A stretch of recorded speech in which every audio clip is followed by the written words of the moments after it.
मिल्लत इस्लामिया अस्सलामु अलैकुम व रहमतुल्लाहि व बरकातुहू।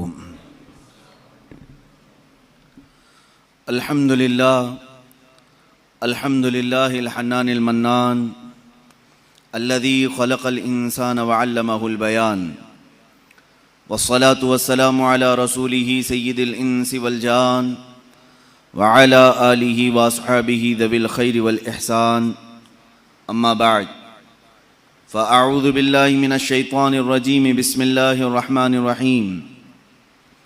नून वल क़लमि वमा यस्तुरून मा अंत बिनिअमति रब्बिक बिमजनून व इन्न लक लअजरन गैर ममनून व इन्नक लअला खुलुक़िन अज़ीम। सदक़ल्लाहु मौलानल अज़ीम। बारगाह रिसालत मुआब सल्लल्लाहु तआला अलैहि वसल्लम में दुरूद पाक का हदिया पेश करें। अल्लाहुम्मा सल्लि अला सय्यिदिना व मौलाना मुहम्मदिन मअदनिल जूदि वल करम व आलिहि व अस्हाबिहिल किराम व इब्निहिल करीम व बारिक व सल्लिम सलातन दाइमतन सरमदन अबदा।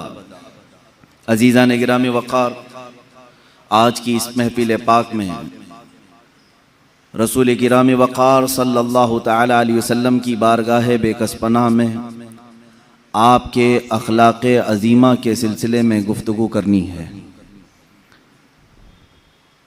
आला हज़रत इमाम अहले सुन्नत फ़ाज़िल बरेलवी रहमतुल्लाहि तआला अलैह ने बारगाह रसूल सल्लल्लाहु तआला अलैहि वसल्लम में खिराज अक़ीदत पेश करते हुए यूँ अर्ज़ करते हैं, तेरे खल्क़ को रब ने जमील किया, तेरे खुल्क़ को रब ने अज़ीम कहा, कोई तुझसा हुआ है न होगा शहा, तेरे खालिक़ हुस्न व अदा की कसम। ये खुदा ने है मर्तबे तुझको दिया, न किसी को मिला है न किसी को मिले, कि कुरान मजीद ने खाई शहा, तेरे शहरो कलामो बका की कसम। अज़ीज़ान गिरामी वक़ार, कुरान अज़ीम खुद अल्लाह के हबीब सल्लल्लाहु तआला अलैहि वसल्लम के अखलाक़ अज़ीमा की गवाही दे रहा है। मैं आपको यूँ बता दूँ कि इंसान सिर्फ एक जिस्म और सूरत का नाम नहीं है। इंसान अच्छी आदतें और अच्छे अखलाक का पैकर हो तो वो इंसान कहलाया जाता है।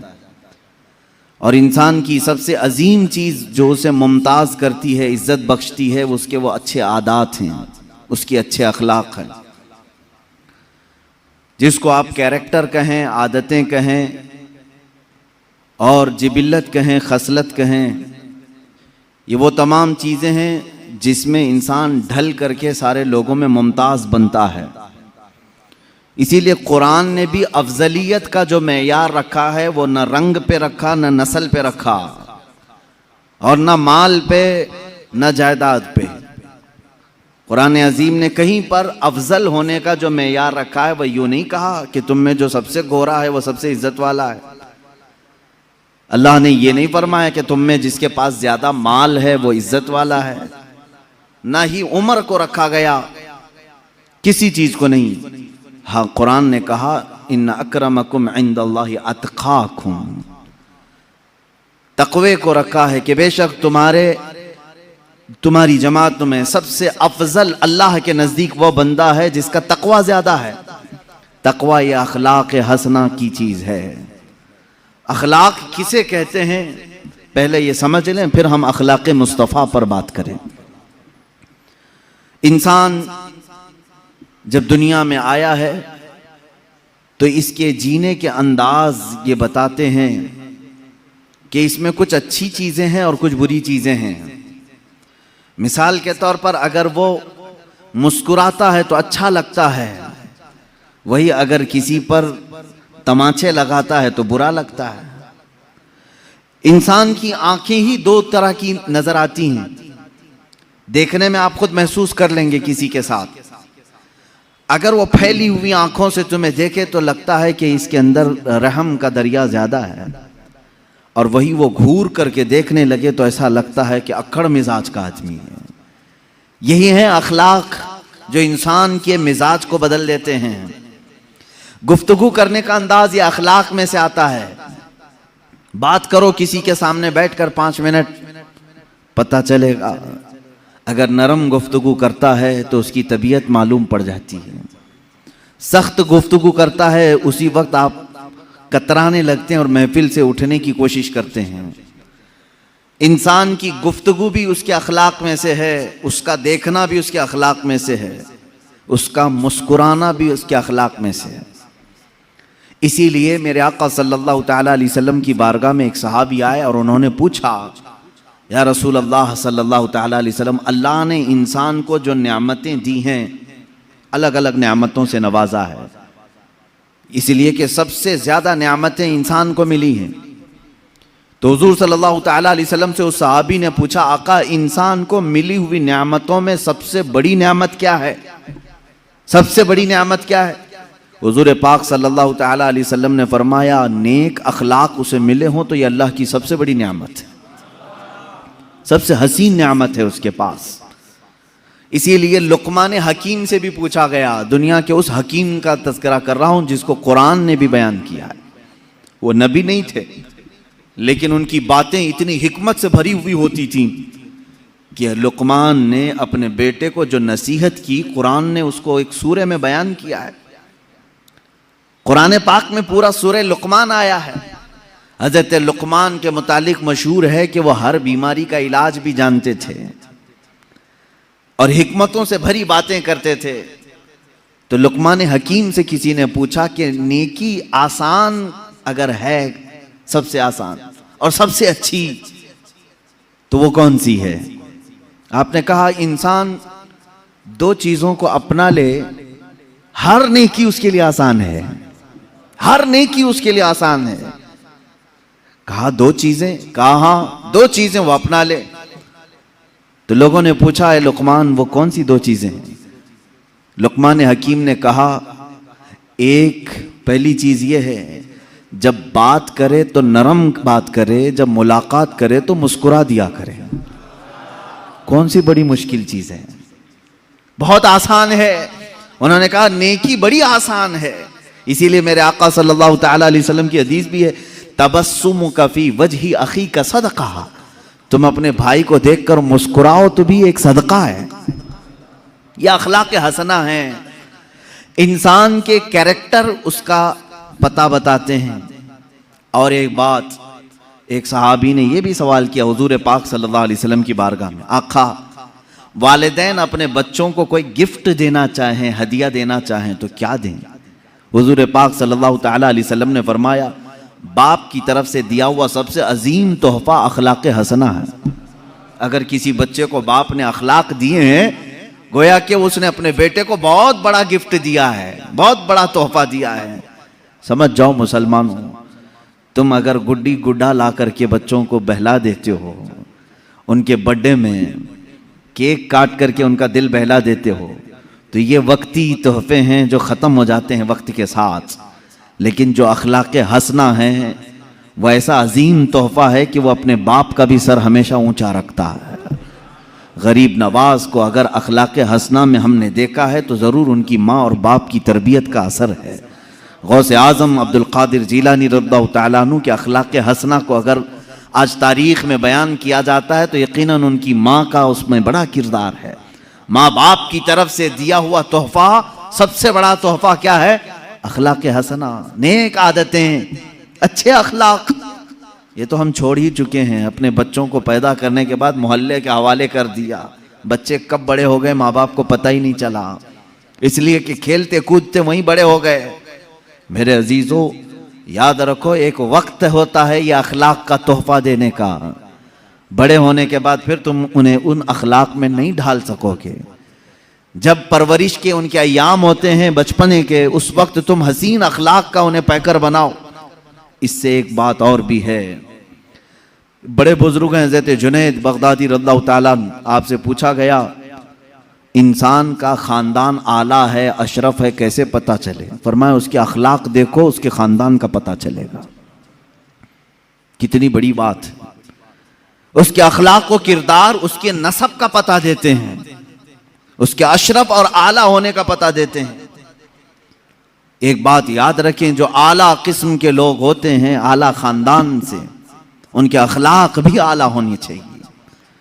हाँ, अगर अखलाक में खोट आ गई तो फिर दुनिया तुम्हें शक की नजर से देखेगी कि नसब इसका सही है या नहीं है। नसब अगर गंवा बैठता है तो फिर अखलाक में भी गिर जाता है। अल्लाह हिफाजत फरमाए। अजीज़ा ने गिरामी, अखलाक करीमा एक ऐसी बड़ी दौलत का नाम है जिसको तुम बाजार से खरीद नहीं सकते। ये कहीं मिलती होती तो लोग पैसे दे करके खरीद लेते। जानते हो, आज बहुत सारे ऐसी तंजीमें हैं या बहुत सारे ऐसे इंस्टीट्यूट हैं जहां अखलाक सिखाने के लिए अभी स्कूल शुरू किए गए हैं, और कुछ वो लोग हैं जो कैरेक्टर सर्टिफिकेट बांटते भी हैं। इसका कैरेक्टर कैसा है, इसके अखलाक कैसे हैं। कौन लोग जो औरतों को नंगा नाचते हुए देख करके मुस्कुराते हैं, हंसते हैं, वो दूसरों को अखलाक की सर्टिफिकेट दे रहे हैं। कैरेक्टर की सर्टिफिकेट दी जाती है, अच्छे कैरेक्टर की। अजीजा ने गिरामी, आज डेवलपमेंट के नाम से, मैनेजमेंट के नाम से और अच्छे अखलाक जिसको कहते हैं पर्सनालिटी डेवलपमेंट, आदाब सिखाए जा रहे हैं कि तुम्हें बैठना है तो कैसे बैठना होगा। मैं एक बड़े शहर में इसी तरह के एक इंस्टीट्यूट में गया था जहां एक माहिर टीचर, एक माहिर प्रोफेसर वो स्टूडेंट्स को तालीम दे रहे थे कि बड़े लोगों के अखलाक कैसे होते हैं, आदाब कैसे होते हैं। जब किसी को विश करो तो कैसे करो, हैंड शेक करने के तरीके क्या हैं, तुम अगर किसी के महफिल में बैठो तो कैसे बैठो। अल्लाह की कसम मैं बताऊं, मैं सुनता रहा और उनको देखता रहा, और फिर अगर मैंने सीरत मुस्तफ़ा को खोला तो एक एक चीज़ अखलाक हसना में मुस्तफ़ा के पाई जाती है। अल्लाह के नबी सल्लल्लाहु ताला अलैहि वसल्लम ने बहुत पहले ये अखलाक उस मक्का की वादी में करके दिखाए जहां अखलाक नाम की चीज़ ही नहीं थी। मक्का मुकर्रमा में अखलाक का पैकर बन करके दिखाना सबके बस की बात नहीं। जहां लोग अपनी माँ और अपनी बहनों को बाजार में बेचने के लिए लाते हों, वहां औरतों की इज्जत की बात करना एक बहुत अलग किस्म की बात है। जहां लोग माल लूट करके रात भर महफिलें कायम करते हों, काफिला लुट जाता तो रात को शमें रोशन होती, रात भर खाते पकाते थे। ऐसे आलम में अगर चोरी के खिलाफ बात करना, आप जानते हैं कि यह अखलाक का किस कदर आला दर्जा है। अल्लाह के हबीब सल्लल्लाहु ताला अलैहि वसल्लम ने उस मक्का की वादी में 40 साल अपने अखलाक का ऐसा सिक्का बिठाया कि दुश्मन हो, कुफार हो, मुशरिकीन हो, सब एक ही नाम से आपको याद करते थे, हादा अमीनुन हादा सादिकुन, ये अमीन है और ये सादिक है। यानी जिन्होंने कत्ल का मंसूबा बनाया हुजूर का, उनसे भी अगर जाकर पूछते तो वो कहते नहीं, उनके अमीन होने में और सादिक होने में कोई शक नहीं कहते थे। पूरी किताबें उठा करके देख लें, मक्का के काफिरों ने हुजूर सल्लल्लाहु ताला अलैहि वसल्लम को गालियां दी हैं, बहुत गालियां दी। क्या क्या कहा है वो बताऊं? जादूगर कहा, मजनू कहा, मिर्गी वाला कहा, माज़अल्लाह शायर कहा। लेकिन पूरे मक्का के काफिरों की बातों को खंगाल करके निकालो, कहीं किसी छोटे काफिर ने या बड़े काफिर ने मेरे आका के अखलाक पर एक बात भी नहीं कही, एक बात भी नहीं। गाली देने वाला तो जात को भी गाली देता है, कैरेक्टर को भी गाली देता है, लेकिन मक्का वालों ने ऐसी गाली हुजूर को कभी नहीं दी। हाँ, वो झूठी बातें थे जो करते थे, जादूगर कहना, शायर कहना, मजनू कहना, लेकिन कभी हुजूर पाक सल्लल्लाहु ताला अलैहि वसल्लम को उन्होंने झूठा नहीं कहा। इसलिए कि झूठ अखलाक ज़मीमा है, गिरे हुए अखलाक में से। इंसान कहाँ गिर जाता है? जहां उसकी आदतों में झूठ दाखिल हो गया। कभी रसूल करीम सल्लल्लाहु ताला अलैहि वसल्लम को मक्का वालों ने लालच की तोहमत नहीं लगाई, इसलिए कि इंसान रजालत जलालत के अमीक गहरे खाई में गिर जाता है जब वो लालची बनता है। हुजूर पाक सल्लल्लाहु ताला अलैहि वसल्लम को हवस या नफसानी ख्वाहिश के ताल्लुक से कभी उन्होंने इल्जाम नहीं लगाया, ना तोहमत लगाई, कभी इस तरह के जुमले नहीं कहे। दुश्मनों की बात कर रहा हूं मैं, इसलिए कि हवस और नफसानी ख्वाहिशात इंसान को हैवान बना देती हैं। अल्लाह के हबीब सल्लल्लाहु ताला अलैहि वसल्लम इस दुनिया में तशरीफ लाए, सबसे आला अखलाक लेकर के आए। खुद मेरे आका सल्लल्लाहु तआला अलैहि वसल्लम की जुबान से सुने मेरे अजीज हुजूर फरमाते हैं, बुइस्तु लिउतम्मिमा मकारिमल अखलाक, मैं दुनिया में इसलिए आया हूं कि अखलाक के पैमाने जितने भी हैं सबसे आला अखलाक तुम्हारे सामने पेश करूं। एक बात याद रखना, कुरान ने कहा है हुजूर के अखलाक के बारे में, व इन्नका लअला खुलुकिन अज़ीम, ऐ हबीब आप सबसे अजीम अखलाक पर पैदा किए गए हैं। कुरान गवाही दे रहा है। इसीलिए माँ आयशा सिद्दीक़ा रज़ियल्लाहु ताला अन्हा के पास कुछ सहाबा आया और पूछा, माँ आप रसूल करीम सल्लल्लाहु ताला अलैहि वसल्लम की रफ़ीक़ हयात हैं, महबूब सैयदुल अंबिया हैं, आपने हुजूर पाक सल्लल्लाहु अलैहि वसल्लम के शब व रोज़ को देखा है, हुजूर पाक सल्लल्लाहु ताला अलैहि वसल्लम की सीरत के कुछ झलकियाँ हमें भी बयान फरमाए। सैयदा आयशा सिद्दीक़ा रज़ियल्लाहु ताला अन्हा ने सवाल करने वालों से ये पूछा, क्या तुम लोगों ने कुरान नहीं पढ़ा? कुरान नहीं पढ़ा? उन्होंने कहा हमने कुरान पढ़ा है, हम बात कर रहे हैं, आपसे सवाल कर रहे हैं हुजूर पाक के अखलाक के। माँ आयशा सिद्दीक़ा रज़ियल्लाहु ताला अन्हा फरमाती हैं, काना खुलुकुहुल कुरान, कुरान पढ़ो, यही सारे अखलाक मेरे मुस्तफ़ा के हैं। कुरान से हटे हुए एक भी आदत अल्लाह के हबीब सल्लल्लाहु ताला अलैहि वसल्लम की जात में नहीं है। दुनिया के बड़े बड़े जो स्कॉलर आए या फिर जो लोग जिसको कहते हैं रेवलेशन लेकर के आए या अखलाक की बात करने वाले आए, उनमें और मेरे आका सल्लल्लाहु ताला अलैहि वसल्लम में एक बड़ा फ़र्क ये है, लोगों ने अखलाक और कैरेक्टर दुनिया वालों को तो बताए लेकिन खुद उस सांचे में पूरे उतर नहीं सके। लेकिन नबी की ज़ात वो है जिस अखलाक की बात की, पहले वो अखलाक हुजूर की ज़िंदगी में पाए जाते हैं। सच बोलने का हुक्म फरमाया हुजूर पाक सल्लल्लाहु अलैहि वसल्लम ने। पूरी 63 साला ज़िंदगी का एक दिन एक लम्हा किसी ने हुजूर सल्लल्लाहु ताला अलैहि वसल्लम को झूठ न कहते हुए सुना, न किसी को मजाक में बोलते हुए सुना, कभी नहीं। हुजूर पाक सल्लल्लाहु ताला अलैहि वसल्लम की बात तो बहुत दूर की है मेरे अजीजों, जिन्होंने हुजूर की हदीसें बयान की हैं उनकी जिंदगी झूठ से महफूज है, उनकी जिंदगी झूठ से महफूज है। हजरत सैयदना इमाम बुखारी रज़ियल्लाहु ताला जो बुखारी शरीफ हुजूर की हदीसें जमा किए हैं, झूठ से इतना एहतराज करते थे, इतना कि अगर किसी मुहद्दिस के बारे में उनको मालूम हो जाता कि जिंदगी में कभी उन्होंने मजाक में भी झूठ कहा है तो उनके पास वो हदीस सुनने के लिए भी नहीं जाते। इमाम बुखारी रज़ियल्लाहु ताला नहीं जाते। हदीसे रसूल बयान करने वालों की ये शान है कि पूरी जिंदगी उन्होंने झूठ नहीं कहा। तो रसूल पाक सल्लल्लाहु ताला अलैहि वसल्लम के अखलाक की करीमाना का क्या हाल है। इमाम बुखारी रहमतुल्लाहि ताला अलैह जो हदीसें जमा किए हैं बुखारी शरीफ में, कितना एहतियात, कितना एहतियात, अल्लाह की पनाह। एक बड़े मुहद्दिस के बारे में आपको पता चला कि उनके पास हुजूर सल्लल्लाहु ताला अलैहि वसल्लम की हदीसें हैं। इमाम बुखारी उनके पास गए कि उनकी जुबान से सुनो और अपनी किताब में हदीस लिखूं। जब गए तो वो जो बड़े शेख थे, मुहद्दिस थे, उनका नाम मशहूर था, बहुत हदीसें उनको याद हैं।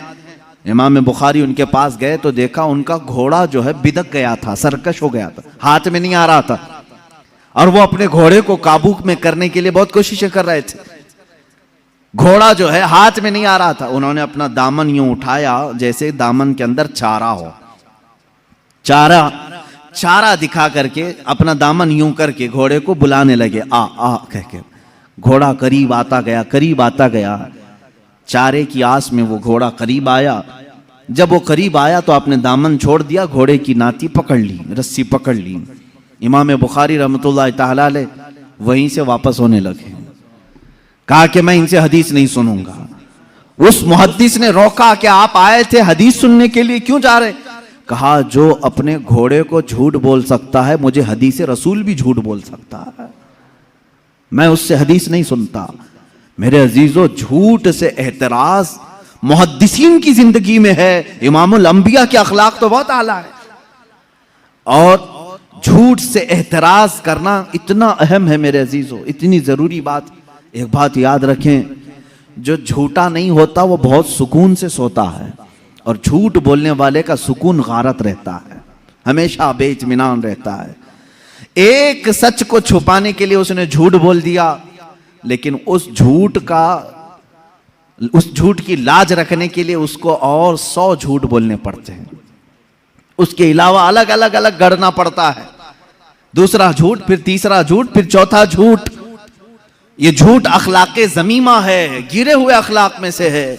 और मेरे आका सल्लल्लाहु ताला अलैहि वसल्लम के अखलाक इस झूठ के अपोजिट है। हुजूर अकरम सल्लल्लाहु ताला अलैहि वसल्लम के लक़ब में सादिक नाम है। क्या आपने नहीं सुना, हुजूर सादिकुल अमीन है। अल्लाह के नबी सल्लल्लाहु ताला अलैहि वसल्लम के अखलाक को अपनाओ मेरे अजीजों, झूठ को अपनी जिंदगी से निकालो। यहां तक कि अपने बच्चों को भी इसकी सख्ती से ताकीद करो। फारसी में हमने एक मकौला पढ़ा था, दरो गोरा हाफिजा ना बाशत। झूठ बोलने वाले की याददाश्त कमजोर हो जाती है, उसको याद नहीं होता। कुरान याद करने वाला हो, कोई भी किताब याद करने वाला हो, वो ये समझ ले कि झूठ बोलेगा तो उसका हाफिजा कमजोर हो जाएगा, याददाश्त सलामत नहीं रहती। झूठ एक ऐसी नहुसत है जो इंसान की जिंदगी की तमानीनत और उसके सुकून को गारत कर देती है। इसीलिए मेरे आका सल्लल्लाहु ताला अलैहि वसल्लम के पास एक शख्स आया और उसने कहा कि मेरे पास बहुत बुरी आदतें हैं, बहुत सारी, मैं बयान तो नहीं करूंगा, लेकिन मैं सब नहीं छोड़ सकता। कोई एक चीज आप बोले एक ही छोड़ूंगा, लेकिन वादा करके छोड़ूंगा। शराब पीता हूं, जुआ खेलता हूं, या जो भी काम हैं, बहुत सारी बुरी आदतें हैं, लेकिन आप एक आदत को बोले मैं छोड़ दूंगा, वादा करूंगा। हुजूर ने फरमाया पक्का वादा करेगा? उसने कहा हाँ। अल्लाह के नबी सल्लल्लाहु ताला अलैहि वसल्लम ने फरमाया ठीक है, आज से तू सिर्फ झूठ छोड़ दे, आज से सिर्फ तू झूठ छोड़ दे। जब भी मैं तुझसे सवाल करूंगा तू झूठ नहीं बोलेगा। उसने कहा बिल्कुल। मैंने आपके हाथ पर हाथ रखा, वादा कर लिया। अरब के लोग बड़े पक्के भी हो जाते थे, किसी बात का आज़म कर लेते तो उस पर अटल हो जाते। बहुत सारी बुराइयां छुपी हुई थी, मालूम नहीं थी, लोगों पे जाहिर नहीं थी। कहा दूसरी नहीं छोड़ूंगा मैं। कहा ठीक है, दूसरी नहीं छोड़ना है, एक जो आपने कहा वही छोड़ूंगा। घर गया, उसके बाद उसकी दूसरी जो आदतें थी, खा वो शराब की हो या जुए की हो, जैसे ही उस आदत के करीब जाता उसे मेरे आका सल्लल्लाहु अलैहि वसल्लम का ख्याल आता, कल अगर महफिल में जाऊंगा, हुजूर ने अगर सवाल कर लिया कल शराब पिया था, वादा करके आया हूं, झूठ तो नहीं बोल सकता, और सच बोलूंगा तो सब में जलील भी हो जाऊंगा, कोड़े भी खाने पड़ सकते। जुआ की तरफ अगर ध्यान गया तब फिर ख्याल आया कल अगर इसके बारे में पूछा गया तो क्या जवाब दूंगा। झूठ तो नहीं बोल सकता, आज वादा करके आया हूं। एक रात में हर बुराई का ख्याल करता रहा और फिर मेरे मुस्तफ़ा का भी ख्याल आता रहा। दूसरे दिन वो सुकून की नींद सोकर आया, बारगाह मुस्तफ़ा सल्लल्लाहु अलैहि वसल्लम में हशाश वशाश तबीयत थी। जो झूठ नहीं बोलता वो बहुत सुकून से रहता है, उसकी तबीयत में घबराहट नहीं होती। हुजूर पाक सल्लल्लाहु ताला अलैहि वसल्लम की महफिल में आया और जो जो उसने सोचा था वही सवालात हुजूर ने किया भी। कहा कल ऐसा तो नहीं कि तूने शराब पिया? कहा या रसूल अल्लाह हरगिज नहीं पिया। जुआ खेला था? कहा हरगिज नहीं खेला। जितनी बुराइयों का हुजूर ने पूछा बिल्कुल निडर होकर के सच बात कहा और कहा ऐ मेरे मौला, तूने ऐसा रसूल भेजा, एक बुराई को मुझसे छुड़ाया, उसकी सदके में अल्लाह पूरी बुराइयां खत्म हो गई। ये जिंदगी का मेयार याद रखो। झूठ उम्मुल खबाइस है, बुराइयों की मां है। यहां से बहुत सारी बुराइयां तुम्हारे अंदर जड़ पकड़ती हैं। झूठा आदमी मुनाफिक होता है, निफाक उसके दिल में आने लगता है। इसीलिए कि मेरे आका सल्लल्लाहु ताला अलैहि वसल्लम से पूछा गया था मुनाफिक की अलामत क्या है, उसमें पहली अलामत हुजूर ने फरमाया बात करेगा तो झूठ बोलेगा। यहां आज लोगों की आदत सी पड़ गई है और कसमें खाते हैं उस पर, झूठ पर फिर कसम भी खाते हैं, माँ की कसम, बाप की कसम, खुदा की कसम, मुआज़ल्लाह। मेरे अजीजों, तुम ये सोचते होंगे कि जुबान से निकला है क्या, होना क्या है। याद रखो अल्लाह के हबीब सल्लल्लाहु ताला अलैहि वसल्लम ने फरमाया क़यामत के दिन बहुत सारे वो लोग होंगे जिनको सिर्फ ये जुबान का टुकड़ा दोज़ख में ले जा रहा होगा, ये गोश्त का टुकड़ा दोज़ख में ले जा रहा होगा, इसलिए कि झूठ बोलते थे। और यहां तक कि एक हदीस है, अल्लाह के हबीब सल्लल्लाहु ताला अलैहि वसल्लम फरमाते हैं इंसान पहले झूठ बोलता है, फिर दूसरा बोलता है, फिर तीसरा झूठ बोलता है। इतना बोलता है कि अल्लाह के यहां उसे कजूब लिख दिया जाता है, यानी झूठा लिख दिया जाता है। और एक बंदा है जो सच बोलता है और सच पर कायम रहता है, डटा रहता है, अल्लाह के यहां वो हमेशा के लिए सच्चा लिख दिया जाता है। तुम्हारे अंदर है, इख्तियार है, तुम क्या करना चाहोगे, कौन सी खसलत अपनाना चाहोगे। और झूठ दोज़ख की तरफ ले जाता है, सच जन्नत की तरफ ले जाता है। ये अखलाक हैं मेरे आका सल्लल्लाहु अलैहि वसल्लम के, कि पूरी जिंदगी पाक कभी आपने जुबान से झूठ का लफ्ज तक नहीं निकाला। और वादा खिलाफी, मैं अखलाक गिनाता जाऊंगा मेरे अजीजों। अल्लाह के हबीब सल्लल्लाहु ताला अलैहि वसल्लम के अखलाक की करीमाना बहुत आला है, बहुत आला है। जिसमें हल्का सा भी नक्स हो, ऐब हो, वो हुजूर की जिंदगी में आया ही नहीं। तेरे तो वस्फ ऐब तनाही से हैं बरी, आला हज़रत ने फरमाया, तेरे तो वस्फ ऐब तनाही, कहते हैं बहुत हल्का ऐब, ऐब तनाही, बहुत हल्का ऐब जिसको बुरा कहा जा सकता है, वो भी हुजूर की जिंदगी में नहीं आया। तेरे तो वस्फ ऐब तनाही से हैं बरी, हैरा हूं मेरे शाह मैं क्या क्या कहूं तुझे।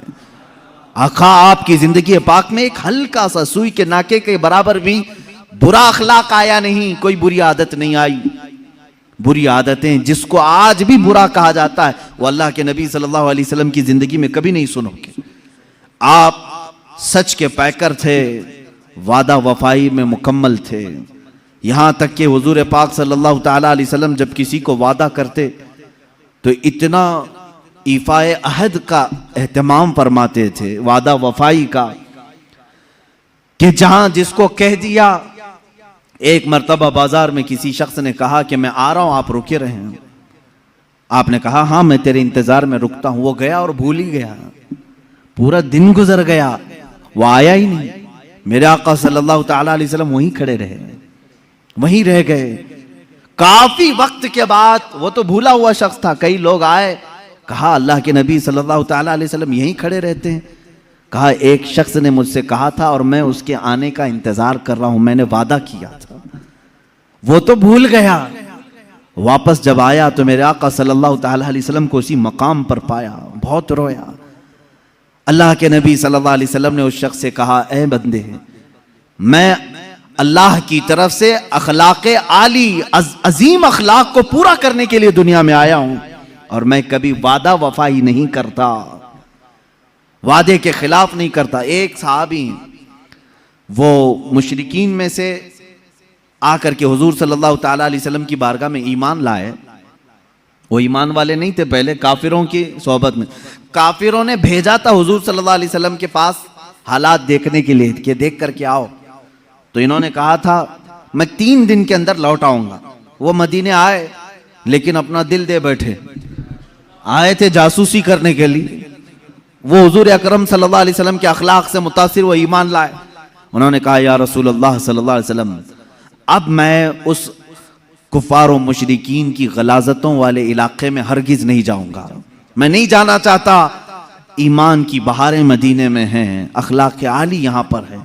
अल्लाह के नबी सल्लल्लाहु अलैहि वसल्लम ने फरमाया, मैं वादा खिलाफी करने वालों के साथ नहीं रहता। तुम अपनी जमात वालों से वादा करके आए थे, तुम पलट जाओ उनके पास, जाओ उनके पास, फिर अगर तुम्हारा दिल करे तो वापस फिर मदीने आ जाना। मुशरिकीन से वादा किया हुआ था उन्होंने, दुश्मनाने रसूल से उन्होंने वादा किया था अपने ईमान लाने से पहले। अल्लाह के नबी सल्लल्लाहु अलैहि वसल्लम ने फरमाया, जाओ पहले अपने उस वादे को पूरा करके फिर वापस आओ। वादा मुकम्मल करना यह अल्लाह के हबीब सल्लल्लाहु ताला अलैहि वसल्लम के आली सिफात में से। यहां कहा जाता है कितने वादे होते हैं और किससे किससे वादे किए जाते हैं, सब तोड़ दिए जाते हैं, भुला दिए जाते हैं। ऐ मेरे अजीजों, कुरान पाक में 3 वादों का जिक्र भी आया है। एक अंबिया से अल्लाह ने वादा लिया है, दूसरे उलमा से अल्लाह ने एक वादा लिया है, और तमाम मखलूक से भी अल्लाह ने एक वादा लिया है। अंबिया से वादा क्या था? अल्लाह ने फरमाया कि ऐ तमाम गिरोह अंबिया, जब मेरा आखिरी रसूल दुनिया में आए, अगर वो तुम्हारी किसी की जिंदगी में आए तो तुम सब के सब उस पर ईमान लाना। किन से वादा लिया था अल्लाह ने? अंबिया से। एक वादा ये है, और अल्लाह ने उनसे इकरार करवाया था, क्या तुम इकरार करते हो इस बात का? कि जब मेरा रसूल आएगा तुम उस पर ईमान लाओगे, उसकी मदद करोगे? सारे नबियों ने कहा हाँ हम इकरार करते हैं। एक वादा ये। दूसरा, उलमा जो दुनिया में आलिम बनकर आने वाले, इनकी रूहों को भी अल्लाह ने, इनकी रूहों से भी अल्लाह ने वादा लिया। क्या? उलमा की जमात जब तुम दुनिया में जाओगे तो सिर्फ हक बयान करोगे। लतुबय्यिनुन्नहु लिन्नास वला तक्तुमूनहु, कोई भी हक बात छुपाओगे नहीं। उलमा ने भी वादा किया है अल्लाह से। और फिर सारी मखलूक, सारे इंसान, इनसे भी एक अल्लाह ने वादा लिया। क्या? अलस्तु बिरब्बिकुम, सारी रूहों से अल्लाह ने पूछा था क्या मैं तुम्हारा रब नहीं हूं? सबों ने कहा था ऐ अल्लाह क्यों नहीं, तू ही हमारा रब है। अल्लाह ने पूछा क्या तुम इसी वादे पर कायम रहोगे? इसी वादे पर कायम रहोगे? सबों ने कहा हाँ हम इस वादे पर कायम रहेंगे। लेकिन पैदा होने के बाद कितने हैं जो उस वादे पर कायम हैं, ये सबको मालूम। अल्हम्दुलिल्लाह, अल्लाह का बड़ा फजल और करम है, हम आज भी अल्लाह को ही अपना रब मानते हैं। हमारी रूह ने जो वादा किया था उसी वादे पर आज हम मुकम्मल हैं। उलमा में से बाज वो हैं जो अपने वादे को भूल गए, तो समझ लो कि उनके अंदर मुनाफिकत आ गई।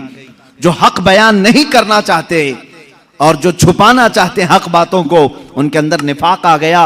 वो अपने मौला से किए हुए वादे को तोड़ करके बैठे हुए हैं। और अंबिया कराम तो वादा खिलाफी कर ही नहीं सकते। मेरे अजीजों, कुरान में ये 3 वादों का जिक्र आया है। अब आपकी जिंदगी में अभी अगर कभी किसी से वादा किया तो याद रख लेना, मोमिन का वादा ये अल्फाज की फेंकाई नहीं है, ये जुबान की इसी तरह चलाए हुए तीर नहीं है। मोमिन का किया हुआ वादा पत्थर की लकीर से ज्यादा मजबूत होना चाहिए कि अगर मैंने कहा है तो उसको करके दिखाऊं, और अगर नहीं हो सकता तो वादा भी ना करें, वादा भी ना करें। आम तौर पर जो वादा खिलाफियां देखने आ रही हैं वो शादीशुदा जोड़ों में यही तो है। शादी से पहले बहुत सारे वादे, इफ़ाए अहद, बहुत कुछ होते हैं और सब झूठे होते हैं, एक दूसरे के खिलाफ हो जाते हैं। क्या वो मोमिन है? उनकी मोमिनाना शान है ये ईमान की शान है कि किसी लड़की को पागल बनाने के लिए, अपने दामे फरेब में फंसाने के लिए उससे लंबे चौड़े वादे किए, उससे क्या क्या कहा, चांद पे ले जाऊंगा, तारे तोड़ लाऊंगा। ये सोचते होंगे कि ये सिर्फ अल्फाज हैं। अल्फाज औरों को कहने दो मेरे अजीज, मोमिन सिर्फ अल्फाज फेंकता नहीं, मोमिन जो कहता है उसको मुकम्मल करके रहता है। ईमान वालों का तकाजा यह होना चाहिए कि वो किसी से भी वादा करे तो पूरा करे। अल्लाह के नबी सल्लल्लाहु ताला अलैहि वसल्लम जानवरों से भी अगर वादा करते तो पूरा करते थे। जानवरों की बात, अल्लाह के नबी सल्लल्लाहु ताला अलैहि वसल्लम ने फरमाया किसी जानवर से भी इस तरह का सुलूक ना करो। आप यहां अपने अखलाक को अगर बदलना चाहें तो सीरत मुस्तफ़ा का पूरा मुताला शुरू करो। अल्लाह के हबीब सल्लल्लाहु ताला अलैहि वसल्लम के अखलाक आली है। क्या आपने कभी किसी से वादा खिलाफी नहीं की? सादिकुल वादिल अमीन, आप वादे को भी सच्चा करने वाले और अमानतदार थे। अल्लाह के नबी सल्लल्लाहु ताला अलैहि वसल्लम के अखलाक में कभी झूठ आया, कभी वादा खिलाफी आई।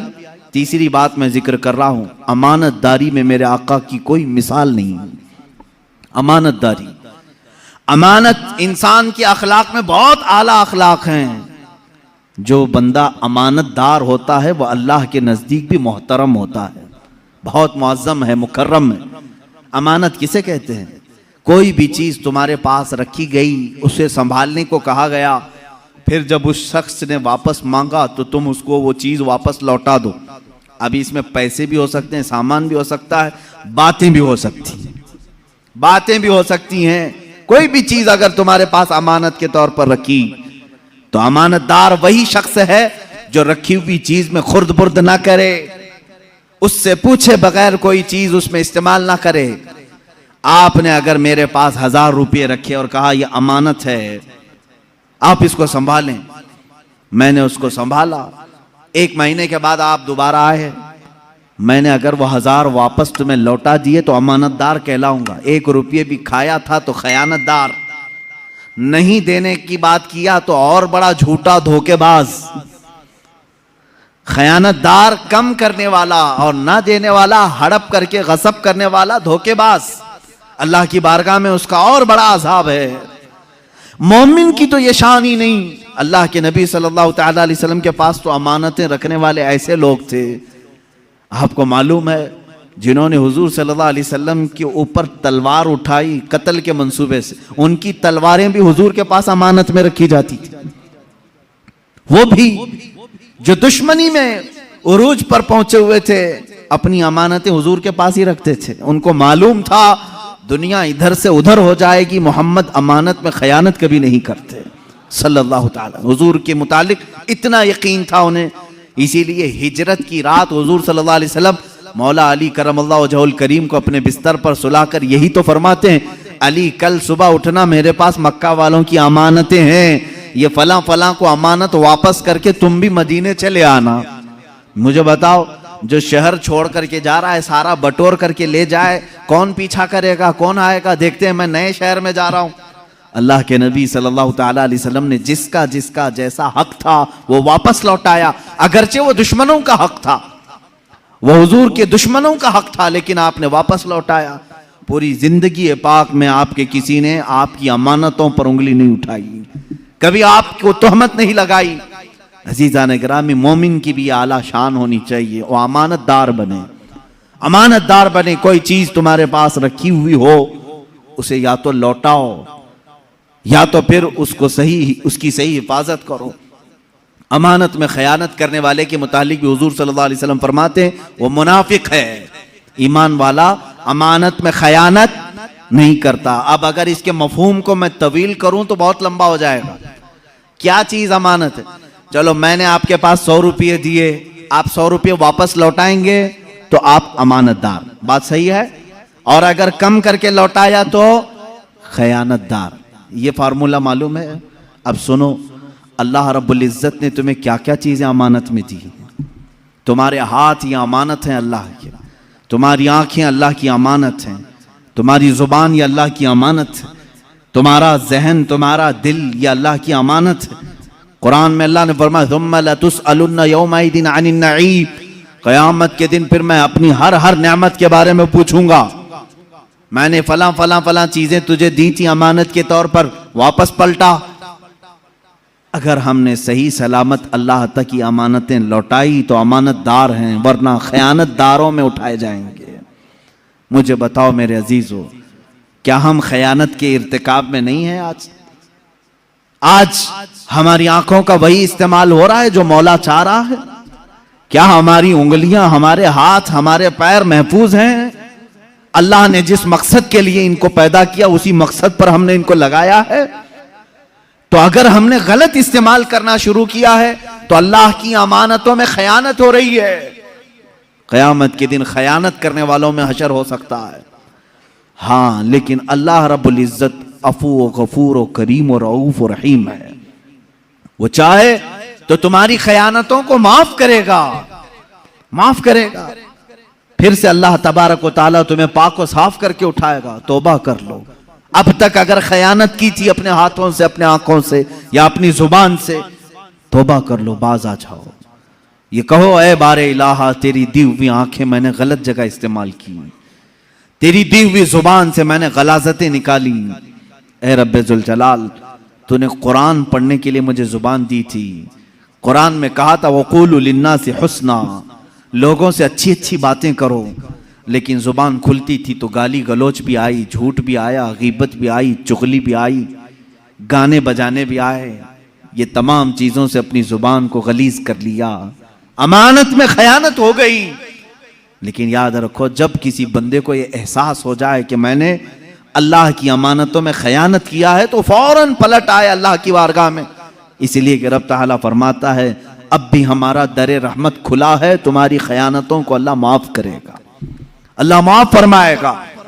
अजीज़ान गिरामी, वक़ार रसूल करीम सल्लल्लाहु तआला अलैहि वसल्लम के अखलाक में झूठ कभी नहीं आया, वादा खिलाफी कभी नहीं आई, अमानत में खयानत कभी नहीं आई। ये तो वो चीजें हैं जो मुनाफिकत पैदा करती हैं। हुजूर अकरम की जिंदगी पाक में कभी ये चीजें नहीं आई। अब जरा अल्लाह के हबीब सल्लल्लाहु तआला अलैहि वसल्लम के मुआशरती अखलाक में बताऊं। मुआशरती अखलाक का मतलब क्या है कि एक सोसाइटी में रहने के लिए कौन से अखलाक की जरूरत है, कैसी आदतें होनी चाहिए आपके अंदर सोसाइटी में रहें। देखिए, अखलाक एक बहुत बड़ा टॉपिक है और इस पर अगर मुसलमान पूरा नहीं उतरा तो मैं समझता हूं कि वो इस्लाम में पूरा आया ही नहीं। हुजूर सल्लल्लाहु ताला अलैहि वसल्लम से पूछा गया दीन क्या है, हुजूर ने फरमाया अखलाक। फिर पूछा गया दीन क्या है, हुजूर ने फरमाया अखलाक। फिर पूछा गया दीन क्या है, फरमाया अखलाक। अच्छी आदतों का नाम दीन है। और फिर एक हदीस पाक में है अद्दीनुन नसीहा, दीन खैर खाही करने का नाम है, अच्छा सोचने का नाम है। किसके बारे में अच्छा सोचें? लिल्लाही वली रसूलिही वलिल मुमिनीना आम्मा। हुजूर फरमाते हैं अल्लाह के बारे में हमेशा अच्छा सोचो, रसूल के बारे में हमेशा अच्छा सोचो और तमाम मोमिनीन के बारे में हमेशा अच्छा सोचो। यही पूरा दीन है, यही पूरा दीन है। मेरा अल्लाह करीम है, रहीम है, गफूर है, सत्तार है, जब्बार है, मैंने उसके मुतालिक हमेशा अच्छा सोचा, ये दीन है। रसूल के बारे में अच्छा सोचो, ले रसूल ही, मेरे रसूल आला अखलाक वाले हैं, मोहब्बतों के पैकर हैं। रसूल करीम जूदो सखा के हामिल हैं। रसूल करीम सल्लल्लाहु ताला अलैहि वसल्लम दुनिया के सबसे अशरफ आला अकमल इंसान हैं, अजमल इंसान। मैंने अच्छा सोचा हुजूर के मुतालिक, ये दीन है। और फिर रही बात मोमिनीन के लिए भी हुजूर ने फरमाया अच्छा सोचो, वलिल मुमिनीना आम्मा, तमाम मोमिनों के बारे में खैर खाई करो। यह अखलाक है और यही दीन है। अब हुजूर अकरम सल्लल्लाहु ताला अलैहि वसल्लम से पूछा गया ईमान, ईमान का एक हिस्सा हुजूर से पूछा गया, ईमान क्या है? हुजूर ने 70 शाखें बयान फरमाई हैं ईमान की। ईमान के कितने शाखें हैं? 70 शाखें हैं, 70 डिपार्टमेंट हैं। हुजूर पाक सल्लल्लाहु ताला अलैहि वसल्लम ने उसमें से एक बयान ये फरमाया, अल मुस्लिम मन सलिम अल मुस्लिमून मिन लिसानिही व यदिही। मुसलमान तो वो है जिसके हाथ से और जिसकी जुबान से दूसरे मुसलमान महफूज हो, जिसके हाथ से और जिसकी जुबान से दूसरे मुसलमान महफूज हो, वो इस्लाम के आला अखलाक पर है। ईमान का एक हिस्सा ये है, हुजूर पाक सल्लल्लाहु अलैहि वसल्लम फरमाते हैं अन तुहिब्ब लि अखीही मा युहिब्बु लि नफ्सी, मा तुहिब्बु लि नफ्सी, तुम अपने भाई के लिए वही चीज पसंद करो जो अपने लिए पसंद करते हो। यह अखलाक है। यही ईमान वालों के साथ, मोमिनीन के साथ खैर खाही करने का मामला है, मतलब है। और अल्लाह के हबीब सल्लल्लाहु ताला अलैहि वसल्लम ने सिर्फ बयान नहीं किया बल्कि करके दिखाया है हमेशा। अल्लाह के रसूल सल्लल्लाहु ताला अलैहि वसल्लम जो अपने लिए पसंद फरमाते थे वही सारे सहाबा के लिए पसंद करते थे। गुरूर, तकब्बुर, नखुवत, घमंड, इन तमाम चीजों से मेरे आका सल्लल्लाहु ताला अलैहि वसल्लम बहुत दूर थे। कभी आपने किब्र नहीं फरमाया। खुद फरमाते हैं मैं सैयदुल अव्वलीन हूं, सैयदुल आखिरीन हूं, वला फख्र, लेकिन मैं इस पर घमंड नहीं करता।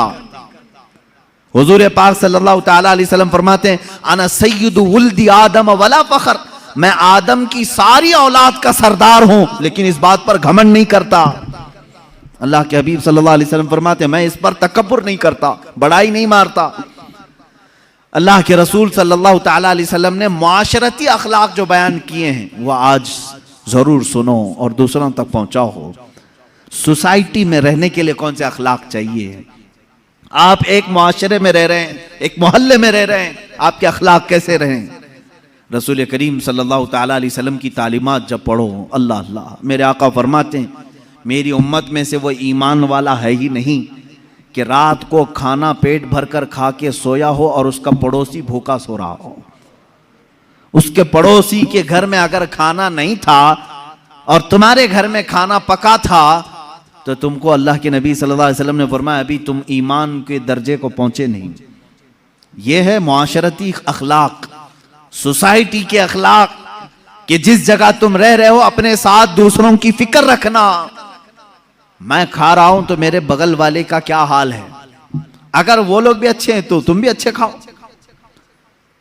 आपके घर के अगल बगल पड़ोस में सारे लोग अच्छी चीजें खा रहे हैं तो तुम भी खाओ।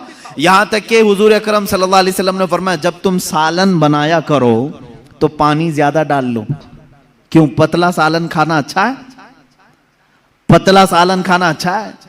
हुजूर पाक सल्लल्लाहु ताला अलैहि वसल्लम के तालीमात का मफहूम मैं बता रहा हूं। फरमाते हैं कि तुम जब सालन बनाया करो तो थोड़ा शोरबे में पानी ज्यादा कर लो, ताकि तुम्हारे पड़ोसियों को भी थोड़ा उसमें दे सको। और अगर कोई गाढ़ा सालन ही दे सकता है तो दे दे। ये उसके लिए फरमाया गया जो बहुत ही गरीब है और कभी सालन पका रहा है। फरमाएगा तू भी अकेला मत खा, तेरे सालन में थोड़ा पानी ज्यादा करके दूसरों को भी शामिल कर ले। ये सोसाइटी के अखलाक है। ये सारी चीजें क्या आज हम में से उठ नहीं गई? हमारे यहाँ कितने बीमार पड़े होंगे, हम में से कोई उनको देखने नहीं जाता। इयादत कई सुन्नतें खत्म कर दी लोगों ने, और खास तौर पर शहरी जिंदगी ऐसी हो गई है। मैंने देखा है शहरों की जिंदगी ऐसी है कि सेल्फिश हो गए लोग, किसी दूसरे की उन्हें परवाह नहीं, फिक्र नहीं, और दूसरों के सिलसिले में सिर्फ अपने घर में बैठ करके डिस्कस करते रहना, बातें बनाते रहना, उनकी गीबत करना, उनके घर में आने जाने वालों पर नजर रखना। यही अखलाक है सोसाइटी में रहने के। सोसाइटी में रहने के अखलाक ये होनी चाहिए कि एक जिस्म जिस तरह से हो कि अगर हाथ को दर्द करे तो पूरे जिस्म में बुखार आ जाए। अगर मोहल्ले में एक बीमार हो तो सारे लोग फिक्रमंद हो जाएं और सब दुआ करें कि अल्लाह मेरा पड़ोसी बीमार है, उसे तू जल्द शिफा अता कर। ये ईमान वालों का मुआशरा है जो मेरे आका सल्लल्लाहु ताला अलैहि वसल्लम के अखलाक का एक शाहकार है। हुजूर पाक सल्लल्लाहु ताला अलैहि वसल्लम ने मदीना तैयबा में वही अखलाक पैदा किए। क्या आपको मालूम नहीं हो मशहूर हदीस, एक सहाबी के घर गोश्त की भुनी हुई सरी बकरी की आई, यानी गोश्त भुना हुआ उनके घर आया। उस सहाबी ने देखा, शोहर बीवी थे, खाने के लिए बैठे, भूखे भी थे। उन्होंने सोचा पड़ोसी को दे देते हैं। उन्होंने पड़ोस में भिजवा दिया। पड़ोस के घर गोश्त आया, उन्होंने देखा खाने के लिए लजीज है, भूख भी लगी है, कहा मेरे अपने पड़ोसी को दे देता हूं। उन्होंने तीसरे को दे दिया, तीसरे ने चौथे को दे दिया, चौथे ने पांचवें को दे दिया। हर एक के पास ये अखलाक है। यहां तक के हदीस में है वो बकरी का भुना हुआ गोश्त घूमते घूमते फिर उसी पहले सहाबी के घर आ गया, जहां से वो गया था वहीं आ गया। इसका मतलब है कि मदीने में हुजूर पाक सल्लल्लाहु ताला अलैहि वसल्लम ने आला किस्म के इंसानों की सोसाइटी बनाई थी, जो एक दूसरे पर अपनी जान वारफ्ता करते थे, जान बिछाते थे। अजीजा ने गिरामी वक़ार, उन अखलाक अजीमा को वापस ले आओ। रसूल करीम सल्लल्लाहु ताला अलैहि वसल्लम के अजीम अखलाक में से ये है कि आप दूसरों की फिक्र के लिए हमा वक्त मसरूफ रहते। यहां तक के चंद मिसालें मैं आपको बताऊं। हुजूर पाक सल्लल्लाहु ताला अलैहि वसल्लम से एक सहाबी आए और उन्होंने पूछा, आका मैं आपको कहां ढूंढूं, कहां ढूंढूं? वो ढूंढ ढूंढ करके आए थे मदीने में, और एक जगह हुजूर पाक सल्लल्लाहु अलैहि वसल्लम से मुलाकात हो गई। हुजूर ने देखा उनको, मुस्कुराया। जवाब क्या फरमाया? मस्जिद नबवी की चौखट में, मेरे घर के दरवाजे के बाहर नहीं। फरमाते हैं उबगूनी फी दुआफाइकुम, फरमाते हैं तुम मुझे अपने कमजोर और गरीब लोगों में ढूंढो। जो मुआशरे के गरीब लोग हैं, जो कमजोर हैं, वहां जाओ, मोहम्मद तुम्हें मिल जाएगा। ये मेरे आका सल्लल्लाहु अलैहि वसल्लम ने फरमाया उबगूनी फी दुआफाइकुम, मुझे ढूंढो अपने गरीबों में, अपने फकीरों में। अल्लाह के नबी सल्लल्लाहु ताला अलैहि वसल्लम की ये अखलाक करीमा थे, आला अखलाक थे कि लोगों की मिजाज पुरसी करना और छोटे लोगों के साथ भी वक्त बिताना। यहां तक कि अदी बिन हातिम, एक बहुत बड़े शख्स का नाम मैं बता रहा हूं। हातिम ताई का नाम कौन नहीं सुना होगा? दुनिया का एक मशहूर सखी आदमी हातिम ताई, जो इतना बांटता था लोगों को कि कभी उसने ना नहीं कहा। मशहूर है कि उसके 7 दरवाजे थे महल के, एक दरवाजे से कोई आता उसको इतना दिया जाता, फिर दूसरे दरवाजे पर आता तो उतना और दिया जाता, तीसरे दरवाजे पर आता तो उतना और दिया जाता। 7 दरवाजों पर अगर कोई एक मांगने वाला आता तो 7 दरवाजों से हातिम ताई देता था। हुजूर पाक सल्लल्लाहु ताला अलैहि वसल्लम के जमाने से थोड़ा सा पहला जमाना है हातिम ताई का। हातिम ताई का वो बड़ा सखी इंसान था। हुजूर पाक सल्लल्लाहु ताला अलैहि वसल्लम के बाद फरामीन में उसकी तारीफ भी मिलती। हातिम ताई बड़ा सखी आदमी था, लेकिन मेरे आका से ज्यादा सखी नहीं है। ये बात तो तयशुदा है। अच्छा, एक सवाल किसी ने ये भी किया है कि हातिम ताई के तो 7 दरवाजे थे, 7 दरवाजे थे, हर दरवाजे पर उतना उतना दिया जाता था। मोहम्मद अरबी सल्लल्लाहु अलैहि वसल्लम का एक ही दरवाजा था, ये बड़े सखी कि वो बड़े सखी। हातिम ताई बड़ा सखी है, 7 दरवाजे बांटने के लिए रखता। एक आशिक रसूल ने जवाब दिया, मियाँ साइल को, फकीर को दूसरे दरवाजे की हाजत उस वक्त होती है जब पहले दरवाजे से पेट भरकर नहीं मिलता। यहां तो इतना दिया जाता है कि दूसरे दरवाजे की हाजत ही नहीं। आला हज़रत फाजिल बरेलवी रहमतुल्लाह तआला अलैह ने फरमाया है, इमाम इश्क व मोहब्बत बारगाह रिसालत मुआब सल्लल्लाहु तआला अलैहि वसल्लम में फरमाते, मेरे करीम से गर कतरा किसी ने मांगा, दरिया बहा दिए हैं, दुर्बे बहा दिए हैं। सरकार में न ला है, मांगेंगे मांगे जाएंगे, मुंह मांगी पाएंगे। सरकार में न ला है न हाजत अगर की है। 2 चीजें हुजूर की बारगाह में नहीं है। क्या? ला का मतलब नहीं। आया कुछ मांगने के लिए, हुजूर ने कहा नहीं चल ये नहीं दूंगा। हुजूर ने ये कभी नहीं फरमाया पूरी जिंदगी में। ला का लफ्ज हुजूर के पास हुआ नहीं किसी फकीर के लिए।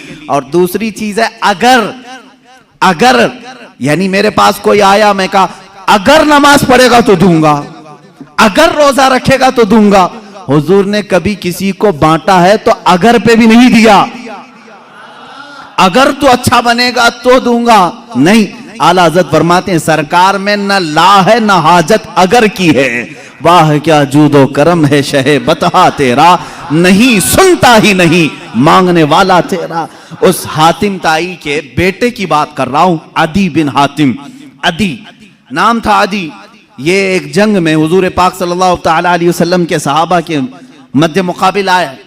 और अदी की बहन भी थी, बहन गिरफ्तार होकर के आ गई। अदी भाग करके मुल्क शाम चले गए।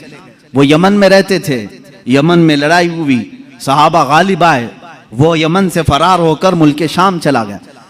अदी की बहन गिरफ्तार होकर मदीने तैयबा आई। हुजूर पाक सल्लल्लाहु तआला अलैहि वसल्लम ने सहाबा से फरमाया, अगरचे वो कैदी बनकर के आई, लेकिन हातिम की बेटी है, उसके साथ अच्छे अखलाक से पेश आओ।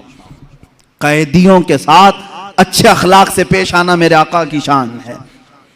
कैरेक्टर की सर्टिफिकेट बांटने वाले आज जो अमेरिका है सुपर पावर कहलाता है अपने आप को, Abu ग़ुरैब jail, Guantanamo Bay jail, ये दुनिया की बदनाम जमाना जेल, जहां कैदियों से ऐसा सुलूक किया गया है जहां जानवरों की साथ भी नहीं किया जाता। इराक के कैदी, इराक के, शाम के, ईरान के जो कैदी इनके यहां आए, उन जेलों में रख करके इतनी सजाएं दी गई, अल्लाह की पनाह। इनके अमेरिकी फौजियों ने कैदियों के मुंह में पेशाब किया है। ये तारीख में मौजूद चीजें हैं। और उनको अजियतों से ऐसा गुजारा है कि मैं बयान नहीं कर सकता उनके साथ क्या क्या किया जाता है। जानवरों से भी ज्यादा जलील उनके मुसले किए गए हैं, मुसले किए गए हैं, आंखों में सलाइयां फेरी गई। आज के जमाने में ये कैदियों के साथ इस तरह का सलूक करते हैं। अल्लाह के नबी सल्लल्लाहु तआला अलैहि वसल्लम ने कैदियों के साथ बुरा सलूक नहीं फरमाया। बदर से ही ले लें आप, जंगे बदर में तो 70 कैदी आ गए थे, लेकिन अल्लाह के नबी सल्लल्लाहु अलैहि वसल्लम ने किसी को न जलाने का हुक्म दिया न मारने का। बाद सहाबा कह रहे थे कि ये वही लोग हैं जो मक्का में सहाबा को मारते थे, कत्ल भी किया है इन लोगों ने, ये आज पकड़े गए, इनको मारें। नबी कौनैन सल्लल्लाहु तआला अलैहि वसल्लम ने उन कैदियों के मुतालिक कहा, जिसके पास फिदिया है फिदिया देकर के आजाद हो जाए, और जिसके पास फिदिया देने की रकम नहीं है वो मेरे 10 सहाबा को कोई हुनर सिखा दे, वो आजाद हो जाए। जंग में कैदी होकर के आए हैं, ऐसों को तो कोई नहीं छोड़ता। आप देख ले, बॉर्डर क्रॉस होकर के कभी हिंदुस्तानी पाकिस्तान पहुंच जाए, 40 साल तक ना पाकिस्तान छोड़ता है ना कहीं कोई दूसरा मुल्क छोड़ता है। बॉर्डर क्रॉस कर लिया, इलीगल कैदी है वो, पूरी जिंदगी का कैदी। आज पूरी दुनिया जानती है, लेकिन अखलाक रसूल की एक मिसाल तुम नहीं पेश कर सकोगे। कैदियों के साथ, कैदी जब आ जाते थे तो मस्जिद नबवी में ही उन्हें रखा जाता था। ऐसा नहीं कि उनको जंगल में, मैदान में, सहरा में बांध करके रखते। मस्जिद नबवी का एक हिस्सा उनके लिए रख दिया गया था कि जो भी जंगों में कैदी गिरफ्तार होकर के आए उन्हें यहां रखो। क्यों? इसलिए कि वो कैदी सिर्फ 2 दिन कैद में रहते, 3 दिन कैद में रहते, फिर छूट जाते। क्यों छूट क्यों जाते? इसलिए कि सहाबा के अखलाक और नमाजें जो देखते वहीं से वो कलमे पढ़ने लग जाते थे। ये हिकमत बालिगा थी मेरे आका सल्लल्लाहु अलैहि वसल्लम की। कैदियों को मोहब्बतों से ईमान की तरफ भी बुलाया, और जो ईमान लाया फिर वो किसी का कैदी नहीं, फिर किसी का कैदी नहीं। हत्ता कि कातिल भी ईमान लाया है तो हुजूर ने माफ किया है। अब अदी बिन हातिम की बात मैं कर रहा हूं। अदी बिन हातिम बाद में ये सहाबी हो गए। अदी बिन हातिम जिनके मुतालिक ये रिवायत है कि वो भाग करके मुल्क शाम चले गए। उनकी बहन को हुजूर सल्लल्लाहु तआला अलैहि वसल्लम ने आज़ाद किया और कहा जाओ तुम्हारे भाई को भी खुशखबरी दे दो कि अगर वो आ जाएं तो उन्हें भी माफ कर दिया जाए। वो गई, जाकर के अदी से हुजूर की बड़ी तारीफें की, ऐसे अखलाक वाला मैंने कभी किसी को नहीं देखा। ऐ मेरे भाई चलो तो तुम मदीने मिल के आते हैं। वो अपने भाई को लेकर मदीने आई। हुजूर पाक सल्लल्लाहु तआला अलैहि वसल्लम से पहले तो मिलना नहीं चाह रहे थे। अदी जब आए हुजूर पाक सल्लल्लाहु तआला अलैहि वसल्लम ने मुसाफा किया और हाथ अपने हाथ में लेकर के ही चलने लगे। वो ईमान वाले नहीं, हाथ अपने हाथ में लेकर मस्जिद नबवी की तरफ चलने लगे। अदी कहते हैं कि मुझे तो ईमान लाना नहीं था, हुजूर पाक सल्लल्लाहु तआला अलैहि वसल्लम को सिर्फ देखने के लिए आए थे। वो अपने आला बाप के बेटे हातिम ताई का बेटा था, बहुत अच्छे अखलाक वाला हातिम ताई।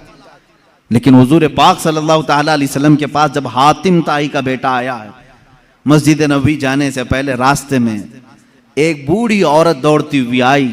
उलझे हुए बाल हैं, पुराने कपड़े हैं, धूल में हटी हुई है, लोगों को हटाते हटाते आ रही है। अल्लाह के नबी सल्लल्लाहु अलैहि वसल्लम रुक गए। सहाबा ने कहा हुजूर ये तो पागल औरत है, बदजुबान है, बहुत बोलती है, आपके पास आएगी वक्त जाया करेगी, कुछ ना कुछ बोलती रहेगी। हुजूर ने फरमाया हटो उसको आने दो। सहाबा रोक रहे थे, वो खातून आगे बढ़ती आई। अल्लाह के नबी सल्लल्लाहु अलैहि वसल्लम ने फरमाया मुझे मालूम है पूरे मदीने में उसकी कोई बात नहीं सुनता, अगर मैं भी ना सुनूं तो वो किसको सुनाएगी। अदी बिन हातिम कहते हैं मेरा हाथ मेरे आका सल्लल्लाहु अलैहि वसल्लम के हाथ में था। वो खातून आई, मिनट 2 मिनट नहीं घंटों खड़ा करके रखी रही, बात करती रही, बात करती रही, बात करती रही, और कही हुई बात वही पलटा पलटा कर दोबारा वही बातें करती रही। अदी बिन हातिम कहते हैं मैं हुजूर को देख रहा था, उस औरत की बात को ऐसे सुन रहे हैं जैसे किसी बड़े दानिशमंद की बात सुन रहे हो। बार बार उसे सर हिला करके कहते हैं हाँ अच्छा ऐसी बात है, अच्छा ऐसी बात है। अदी बिन हातिम कहते हैं ये अल्लाह का रसूल है जो सामने वाले को ये एहसास भी होने नहीं देता कि वो पागल है, ये एहसास भी होने नहीं देता कि उसका ज़हनी तवाज़ुन खराब है। वो औरत फख्र से कहती थी कि तुम लोग मुझे पागल कहते हो, दुनिया का सबसे आला इंसान मेरी बात सुनता है, सबसे आला इंसान मेरी बात सुनता है। लोगों की फीलिंग को समझा करो, किसी से थोड़ी देर बैठ करके तुम गुफ्तगू सुन लो तो उसकी फीलिंग बढ़ जाती है। अजीजा ने गिरामी, अदी कहते हैं मैं उसी वक्त ईमान ले आया। मैंने ऐसे अखलाक किसी के नहीं देखे जो आम किस्म के लोगों की भी बातें सुनने के लिए खड़ा हो जाता हो और उसे एहसास होने नहीं देता। अजीजा ने गिरामी वक़ार, मुझे आज बड़ा कल होता है उन बच्चों को जिनकी माएँ रोते हुए आकर कहती हैं मेरा बेटा 2 मिनट भी मेरे पास बैठता नहीं, मेरी बातें नहीं सुनता। क्या तुम्हारी माँ पागल हो चुकी है? क्या तुम्हारी माँ बेवकूफ़ हो गई है, बूढ़ी हो गई है? आज तुम उसके पास वक्त नहीं गुजारना चाहते? बाप के पास कौन ऐसा बेटा है जो थोड़ी देर बैठे? इंसाफ करो ऐ जवानो। तुम अपने उन दोस्तों के साथ पूरी पूरी रात बिताते हो जो तुम्हारे पैसों के लालची, तुम्हारे मनसब के लालची हैं, और जिसने पूरे खून पसीने की कमाई से तुम्हारे जिस्म में ताकत भरी, उसके पास आधा घंटा नहीं बैठना चाहते। अब टाइम नहीं है अभी मेरे पास, जा रहा हूं दोस्तों के पास। तुम्हारी दुनिया का सबसे बेहतरीन कोई दोस्त है वो तुम्हारा बाप है, सबसे बेहतरीन दोस्त तुम्हारी माँ है, उसके पास अपना वक्त क्यों नहीं शेयर करते? ये मेरे पास दर्द भरी हुई दास्तानों की फेरिस्त है जो माँ और बाप सिर्फ ये चाहते हैं कि हमारे बच्चे थोड़ा वक्त हमारे साथ भी बिताएं। बुढ़ापे में हमारी बातें सुनने वाला अब कोई नहीं है। याद रखो, तुम्हारे बाप और माँ की जो तुमने जवानी में ताजीम की, ये अलग मकाम रखती है। असल ताजीम तो वो है जब तुम जवान हो और वो बूढ़े हो चुके हो। वो पूछी हुई बात को बार बार पूछ रहे हो तुमसे, एक ही सवाल को दोहरा रहे हो बार बार।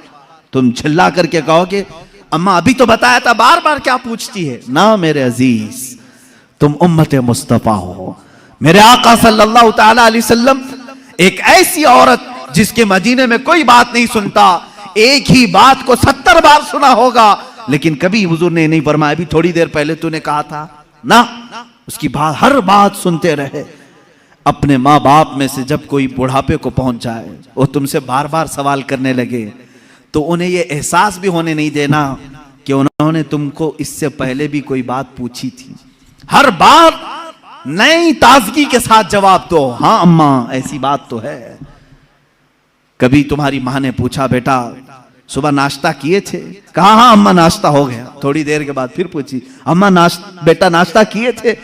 कहा हाँ अम्मा अभी तो नाश्ता किया था। फिर पूछा उसने नाश्ता किए बेटा? कहा हाँ अम्मा नाश्ता किया।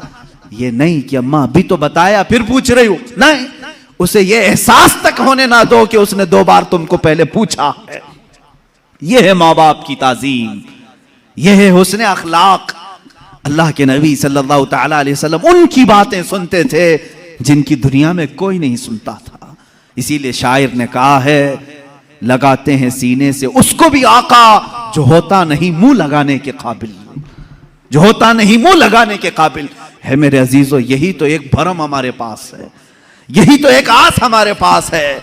आज हमारी कोई सुनता है तो सिर्फ मुस्तफ़ा करीम का दरबार है, मेरे आका सल्लल्लाहु ताला अलैहि वसल्लम। ये आस बढ़ जाती है, हमारी उम्मीदें बढ़ जाती हैं कि हमारी अगर दुनिया में आज कोई नहीं सुन रहा, इंशाअल्लाह एक दिन मदीने पहुंचकर सब सुनाएंगे, सब सुनाएंगे।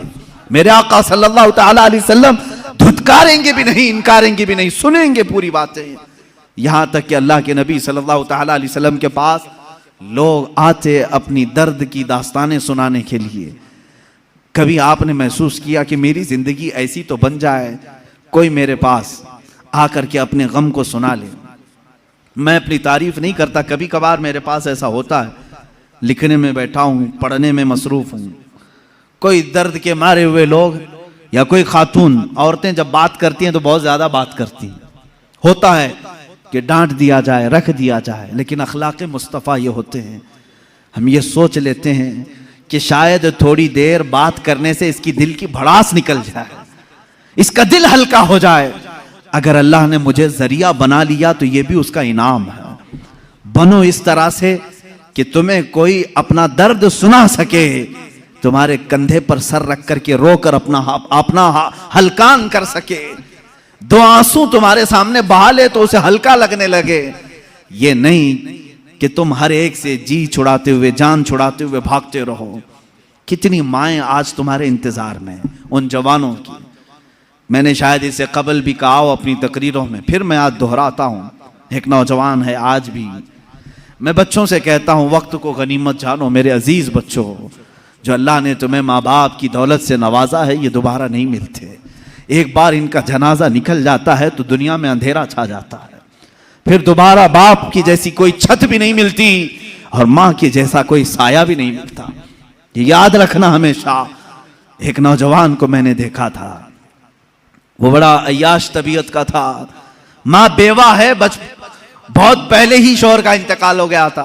बच्चा सिर्फ 4 साल का था या छोटा सा था।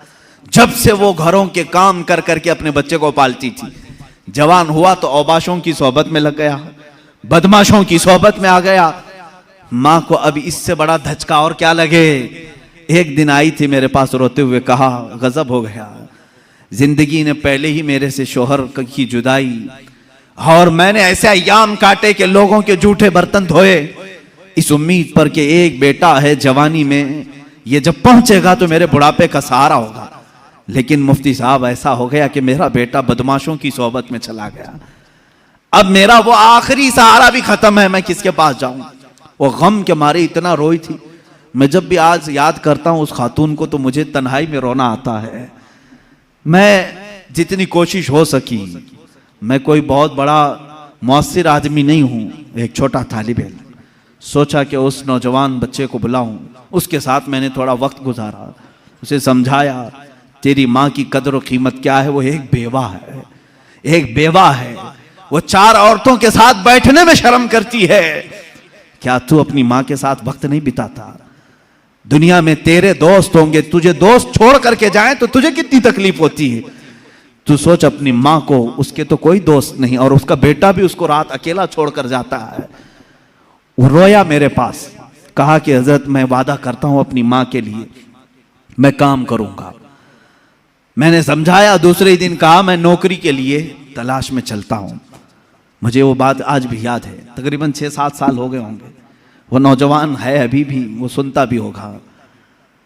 उसने कहा अम्मा से मैं कहता हूं मैं नौकरी करता हूं। माँ उस दिन बड़ी खुश हुई, कहा हजरत आपने मेरे बच्चे को सीधे रास्ते पर लाने में बड़ी मेरी मदद की है। बस जिंदगी की एक ही ख्वाहिश रह गई है कि मैं अपने बेटे की कमाई खा लूं। मेरा बेटा कमा करके लाया हो, मैं वो खा लूं। जिंदगी भर लोगों के जूठे बर्तन धो धो करके बच्चे को पाला है, एक बार मेरा बेटा खिलाए मुझे। वो इस आस में रही। वो बेंगलुरु या कहीं किसी इलाके में नौकरी पर गया, महीना गुजरा था, तनख्वाह आई उसकी। उसने कहा तनख्वाह संभाल कर, पहली तनख्वाह मैं अपनी माँ को लेके जाता हूँ। वो पूरा अपनी तनख्वाह, अपनी सैलरी लेकर के गांव पहुंचा था। उसे पता ही नहीं था, उसके घर के पास भीड़ जमा हुई थी। जब उसने देखा तो लोगों ने कहा कि तेरी माँ का रात में इंतकाल हो चुका। उसने वो पैसों का लिफाफा अपनी माँ के कदमों में रखा। आज तक जब कभी वो मिलता है तो फूट कर रोता है, कहता है मेरी माँ इसी आस में दुनिया से चली गई कि बेटे की एक कमाई खा लूँ।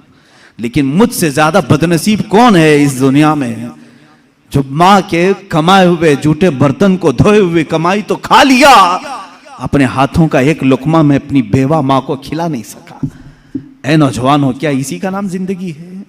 क्या इसी का नाम ईमान है? तुम्हारे अखलाक तो वो होने चाहिए कि तुम बाहर जाओ तो तुम्हारे माँ बाप तुम्हारे अखलाक पर फख्र करें। तुम्हारी एक एक कमाई के लिए वो आज भी इंतजार में है।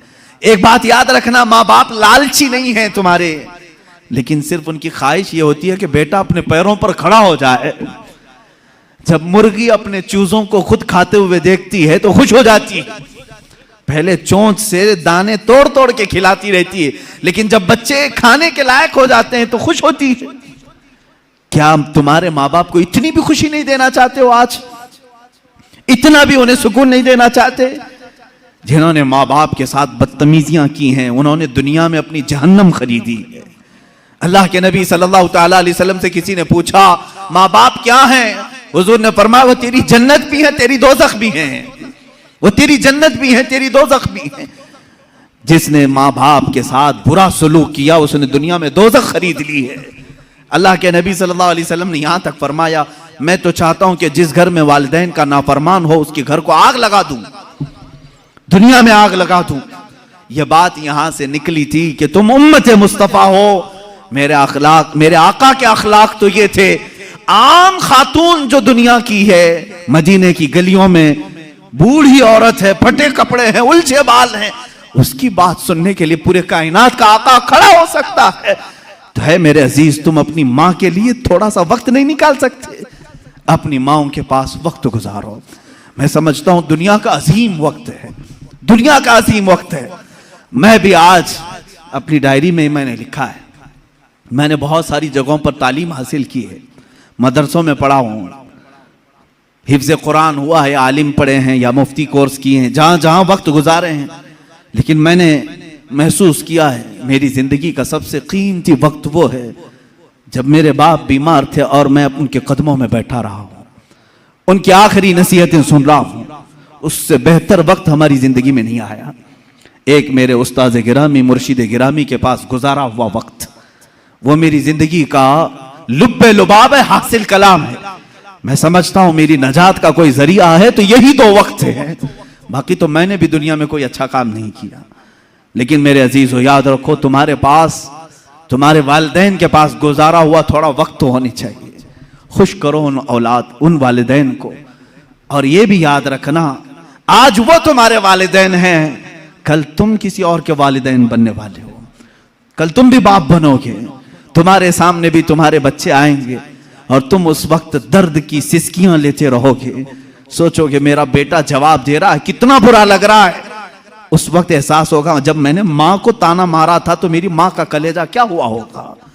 आज मेरा बेटा मुझे उल्टा जवाब देता है तो मैं टूट जाता हूं, मैंने तो बाप को इससे भी सख्त जुमले कहे थे, मेरा बाप कितना टूटा होगा। उस दिन तुम्हें एहसास होगा, उस दिन तुम्हें ख्याल आएगा। इसलिए अपने इन अखलाक आली को आज अपनी जिंदगी में ले आओ।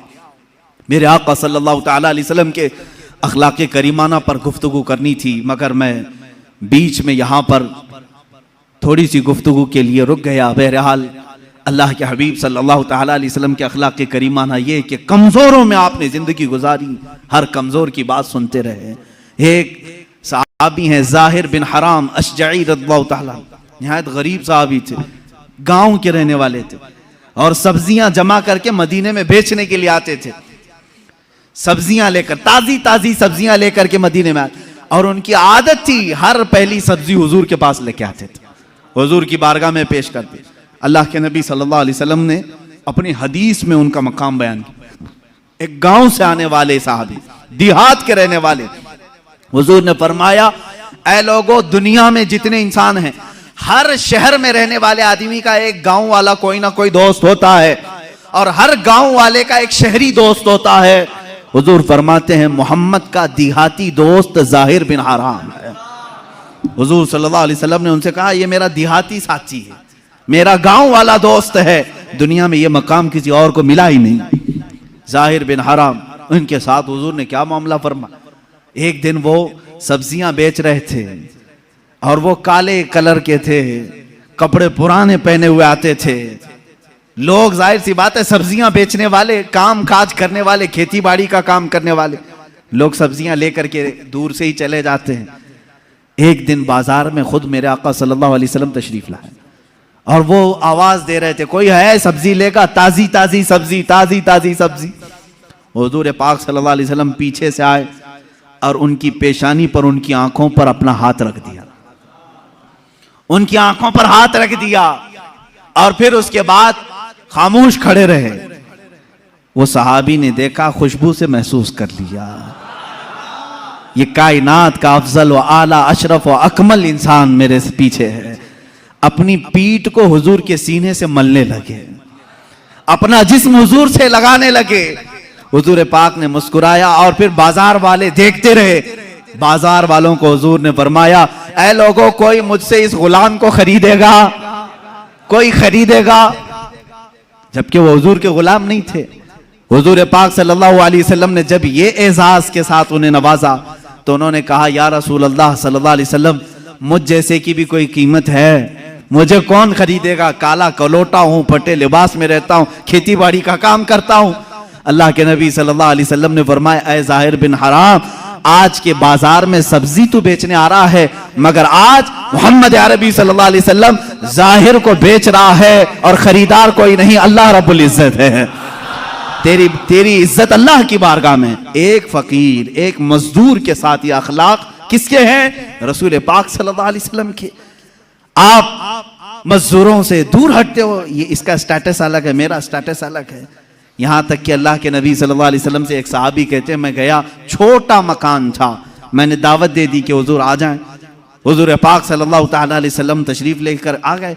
मेरे घर में उस दिन कुछ नहीं था, मैंने तो सोचा था आते हैं कि नहीं आते मालूम नहीं। जौ की रोटी, सत्तू और शहद, बस इस पर हुजूर की दावत की और हुजूर जाते हुए कहते हैं, बहुत अजीम खाना मेरा आज हुआ है। घर वाले का दिल रखा, गरीब सहाबी का, कहते हैं बहुत अजीम खाना तुमने हमें खिलाया, पुरतकल्लुफ खाना था। ये रसूल करीम सल्लल्लाहु ताला अलैहि वसल्लम के अखलाक करीमाना है। आज अगर कोई किसी कंपनी का मालिक है, किसी फैक्ट्री का मालिक है, वो मजदूरों के साथ हुस्न सुलूक करे, अच्छे अखलाक के साथ बर्ताव करे। यहां तक कि अल्लाह के नबी सल्लल्लाहु ताला अलैहि वसल्लम के आखिरी कलमात जो आपकी वफात के वक्त थे वो यही थे, ऐ लोगों, नमाज का ख्याल करो और अपने मजदूरों का ख्याल करो। गुलामों के मुतालिक हुजूर ने फरमाया, जो तुम पहनते हो वो उन्हें पहनाओ, जो तुम खाते हो वो उन्हें खिलाओ। इसीलिए मेरे उस्ताद हमेशा बड़े मुशफिक उस्ताद थे। जब वो खाने के लिए बैठते थे तो अपने दस्तरखान पर हमको भी शामिल करते थे और कहते, हम डर करके दूर हटते तो कहते ये अखलाक मुस्तफ़ा है, आका और गुलाम एक दस्तरखान पर बैठे हैं, उस्ताद और शागिर्द एक दस्तरखान पर बैठे हैं, इसमें कोई तकल्लुफ नहीं। मेरा दस्तरखान अलग होना चाहिए, शागिर्दों का अलग होना चाहिए, हमारा स्टेटस अलग है, वो मजदूरों का अलग होना चाहिए, सब एक साथ बैठे। ये उम्मत मुस्तफ़ा के अखलाक हैं।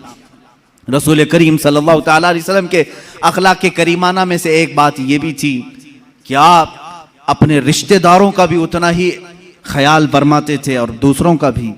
यहाँ तक कि एक मर्तबा हुजूर सल्लल्लाहु तआला अलैहि वसल्लम की बारगाह में एक खातून आई, सहाबा बैठे हुए थे, हुजूर खड़े हो गए, अपनी चादर निकाली और जमीन पर बिछाया। वो खातून आई, बैठी, हुजूर पाक सल्लल्लाहु तआला अलैहि वसल्लम दो जानू होकर उनके पास बैठे उस खातून के और सुनते रहे बातें। यहाँ तक कि बहुत देर के बाद वो खातून उठी, हुजूर ने बहुत सारी बकरियां उस खातून को तोहफे में दी, वो जाने लगी। सहाबा ने कहा, या रसूल अल्लाह सल्लल्लाहु अलैहि वसल्लम, इतनी ताजीम किसी औरत की हमने नहीं देखी। हुजूर पाक सल्लल्लाहु अलैहि वसल्लम ने फरमाया, मेरे साहबा, वो मुझे दूध पिलाने वाली माँ हलीमा सादिया थी, मुझे उसने 2 साल दूध पिलाए हैं। जो सिर्फ रजाई माँ है उसका अदब मेरे आका इस कदर फरमाते थे। अपनी चादर पाक बिछाई और उनके सामने दो जानू होकर बैठे रहे। यहाँ पैदा की हुई माँ के साथ बुरा सलूक किया जाता है। एक बार हजरत शैमा आई, हुजूर सल्लल्लाहु अलैहि वसल्लम की दूध शरीक बहन, हजरत हलीमा सादिया की बेटी। रसूल करीम सल्लल्लाहु तआला अलैहि वसल्लम ने उनके लिए इतना एजाज किया कि उनकी दावत फरमाई, उनको तोहफे दिए, हदिये दिए और इज्जत के साथ उन्हें रुखसत किया। हजरत शैमा अपने कबीले में आई बहुत सारा माल लेकर के। लोगों ने पूछा, कहां से आई शैमा, पहली बार तेरे पास, इतनी बरकत देख रहे हैं। शैमा ने कहा, बरकत वाले मेरे बड़े भाई के पास से आ रही हूं। वो रजाई भाई थे रसूल करीम सल्लल्लाहु अलैहि वसल्लम के। क्या हम भी अपनी बहनों का ऐसा अदब करते हैं? वो हुजूर की सगी बहन नहीं थी, दूध शरीक बहन थी। तुम्हारे घरों में बहनें आए तो अच्छा खाना खिलाओ, अच्छा पकाओ, उन्हें इज्जत के साथ रुखसत करो। बहनें तुम्हारी दूसरे घर भी आई गई हैं, ये नहीं कि नाक भाव सकेड़ लिया और माथा चढ़ा लिया, आई है पता नहीं घर में क्या हो जाएगा, कुछ नहीं। हर मर्द को चाहिए वो अपनी बहनों का अदब भी करें, उनके साथ इज्जत के साथ पेश आए। ये मेरे आका के अखलाक करीमाना में से है, रसूल पाक के अखलाक में से है। एक बार गरीबों का हक दिलाना ये मेरे आका की शान थी। कौन है आज के जमाने में जो मजलूमों की आवाज उठा सके? ए मेरे अजीजों, अगर तुम रसूलुल्लाह के सच्चे उम्मती हो तो मजलूमों की आवाज उठाने वाले बन जाओ। हम जो यहां से मिंबर से आवाज उठाते हैं, यह हमारी अपनी आवाज नहीं। मैं तो यही समझता हूं जो मेरे नबी से हमने सीखा है वही आवाज उठाएंगे। मक्का मुकर्रमा में जुबैद एक इलाका है यमन का, वहां से एक शख्स आया, 3 ऊंट लेकर के आया, बहुत खूबसूरत ऊंट। वो जुबैदी शख्स था, वो मक्का में आया और ऊंट बेचने के लिए पूरे बाजार में उससे हसीन और जमील ऊंट थे ही नहीं। अब उसने कीमत लगाई, महंगे भी थे। उसका इरादा यह था कि अच्छी कीमत लेकर के वापस जाऊंगा, लेकिन मक्का में अबू जहल की दादागिरी भी चलती थी, गुंडागर्दी थी।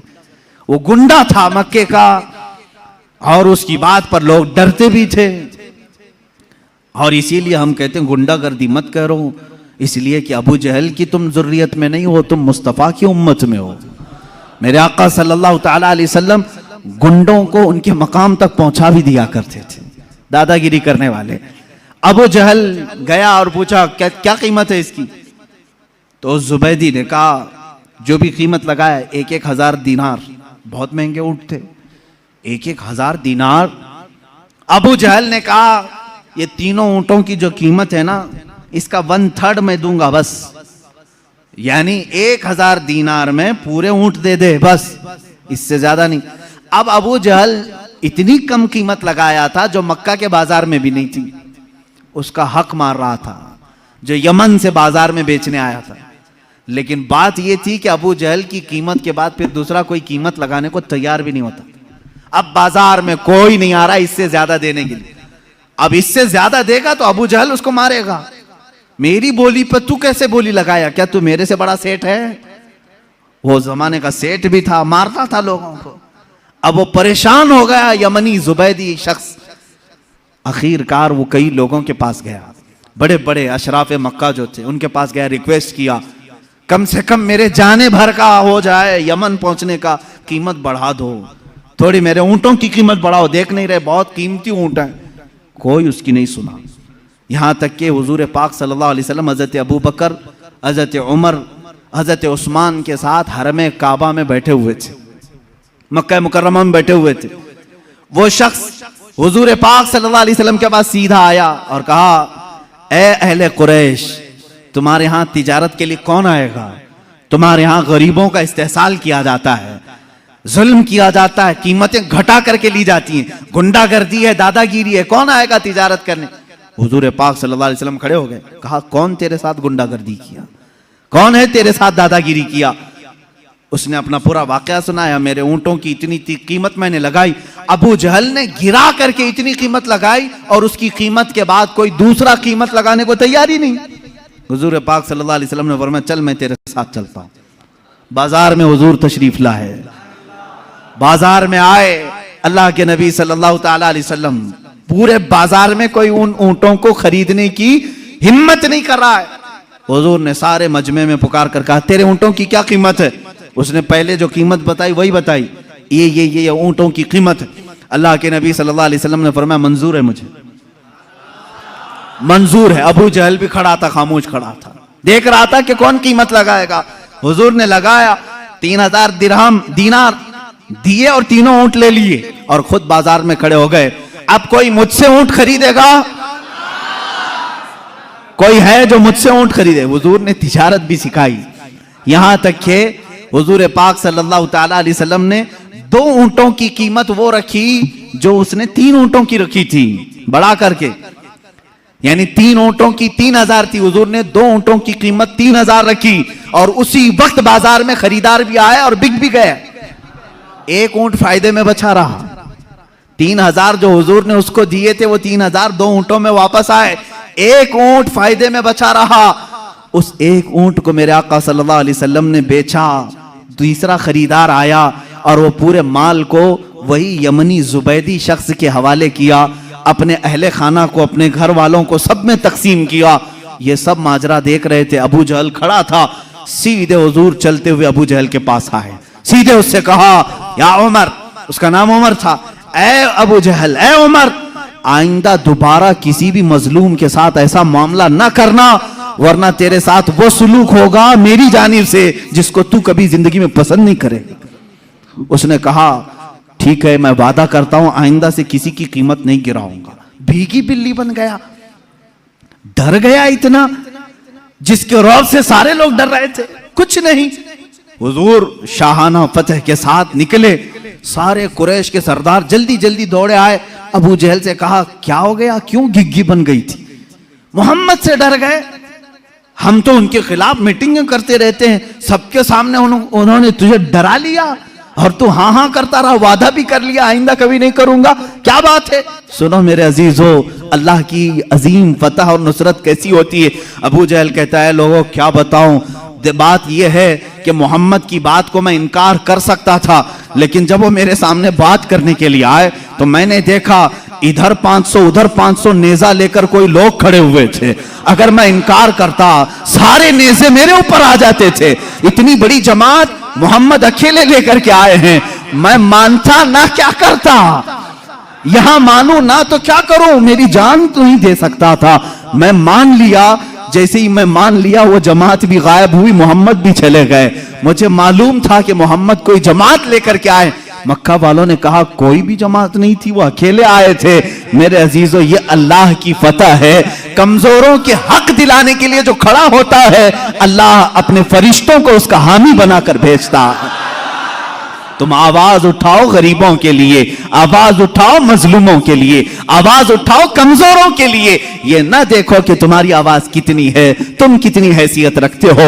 आज मुझे भी मालूम है मेरी कोई हैसियत नहीं, मेरे घर की कोई वैल्यू नहीं, मेरे पास कुछ नहीं, सिर्फ इसलिए बोलता हूं शायद अल्लाह रब्बुल इज्जत मेरे नबी के सदके कोई नुसरत की फौज जरूर भेजेगा जो कमजोरों के लिए आवाज उठाएगा। मेरे नबी के लिए जैसे अल्लाह ने मदद भेजी अपनी हबीब की उम्मत के लिए भी जरूर वो मदद नाजिल करेगा। ऐ मुसलमानों, मेरा यही मैसेज था, अल्लाह के हबीब के अखलाक को अपना लो। अल्लाह के रसूल सल्लल्लाहु तआला अलैहि वसल्लम से अजीम अखलाक किसी और के नहीं है। रहम के मामले में, माफ करने के मामले में, सच बोलने के मामले में, वादा वफाई के मामले में, अमानत के मामले में, और लोगों से मुलाकातों के मामले में, एक दूसरे को खिलाने के मामले में, एक दूसरे से बात करने के मामले में, एक दूसरे के दुख दर्द में शरीक होने के मामले में, लोगों के जनाजे उठाने के मामले में, बीमारों की इयादत करने के मामले में, बच्चों को मुस्कुराने के मामले में, औरतों की बातें सुनने के मामले में, बेवाओं का बोझ उठाने के मामले में, हर चीज में मेरे आका के अखलाक की कोई मिसाल नहीं। मक्का की एक बूढ़ी औरत अपना सामान लेकर के खड़ी है, मेरे आका उसके पास चले गए। बीबी कहां जा रही है? कहा एक मजदूर चाहिए, मेरा सामान उठाए और ले जाए। हुजूर ने कहा मेरे कंधे हाजिर है, मैं ले चलता हूं। उस बूढ़ी औरत के सामान को अपने कंधों पर उठाया। वो खातून जहां तक कहती रही हुजूर चलते रहे। एक घर में जाकर उस खातून ने सामान उतरवाया, साफ करके हुजूर ने उसको उस घर में शिफ्ट किया। मेरे आका ने पूछा यहां क्यों आई बड़ी भी? वो खातून कहती है बेटा बात बता रही हूं, गौर से सुन ले। मक्का में मोहम्मद नाम का एक जादूगर आया हुआ है, उससे डर करके मैं मक्का छोड़कर यहां आई हूं, मक्का छोड़कर यहां आई हूं। कहा मोहम्मद नाम का जादूगर आया है, उसका जादू सब पर चल जाता है, मैं नहीं चाहती कि मेरे ऊपर भी जादू हो जाए, मेरा दीन बदल जाए, मैं मक्का छोड़कर यहाँ आई हूं। मेरे आका की आंखों में आंसू आ गए। क्या प्रोपेगेंडा फैलाया था शैतानों ने, जालिमों ने, काफिरों ने। उस खातून ने पूछा तुम क्यों रोते हो? कहा जिसके डर से तुम आई हो वो नाम मोहम्मद मेरा है, वो नाम मोहम्मद मेरा है। वो खातून फिर हुजूर पाक सल्लल्लाहु अलैहि वसल्लम के पास अदब के साथ खड़ी हो गई। कहा ऐ मेरे नौजवान, अगर तेरा ही नाम मोहम्मद है तो मैं गवाही देती हूँ तेरा लाया हुआ दीन सबसे सच्चा दीन होगा। जो बूढ़ों का ख्याल करता हो और कमजोरों का बोझ उठाता हो वो झूठे दीन का दाई नहीं हो सकता। अखलाके रसूल में आ जाओ मेरे अजीजों। मेरे आका सल्लल्लाहु तआला अलैहि वसल्लम ने गुरबा और मसाकीन के बोझ उठाए। हमें चाहिए कि कमजोरों की इआनत करें, ताउन करें। अल्लाह के नबी सल्लल्लाहु तआला अलैहि वसल्लम ने अपने दस्तरखान पर अपना खाना दूसरों के लिए छोड़ दिया और खुद भूखे रह गए। कुल जहां मिल्क और जौ की रोटी ग़िज़ा, उस शिकम की कनाअत पे लाखों सलाम। मेरे आका सल्लल्लाहु तआला अलैहि वसल्लम के उन अखलाक़े करीमाना पर पूरी रात गुफ्तगू करते चले जाएं, लेकिन मैं बताता हूं सब कुछ अखलाक मिलेंगे लेकिन दुनिया में सानी कोई नहीं मिलेगा, दूसरा कोई नहीं मिलेगा। उन अखलाक का पैकर कोई तीसरा दूसरा नहीं मिलेगा। बच्चों के साथ भी वही अखलाक हैं। एक बार बच्चों के साथ बैठे हुए हैं, सबको खिलाते थे। जब भी हुजूर तिजारत से आते थे, कैफियत साहबा बताते हैं, हुजूर मदीने में इंटर हो रहे हैं या मक्का में दाखिल हो रहे हैं तिजारत के बाद, हुजूर सल्लल्लाहु अलैहि वसल्लम पूरे मोहल्ले के बच्चे भागते हुए हुजूर के पास आते। कोई जुब्बे से लटक गया, कोई कंधे से लटक गया, कोई कहां लिबास पकड़ा हुआ है, हुजूर किसी को रोकते नहीं, सारे बच्चों के साथ आते और तिजारत में उनके लिए कुछ ना कुछ लाए होते, सब बच्चों को वो गिफ्ट देते और सब हंसी खुशी चले जाते।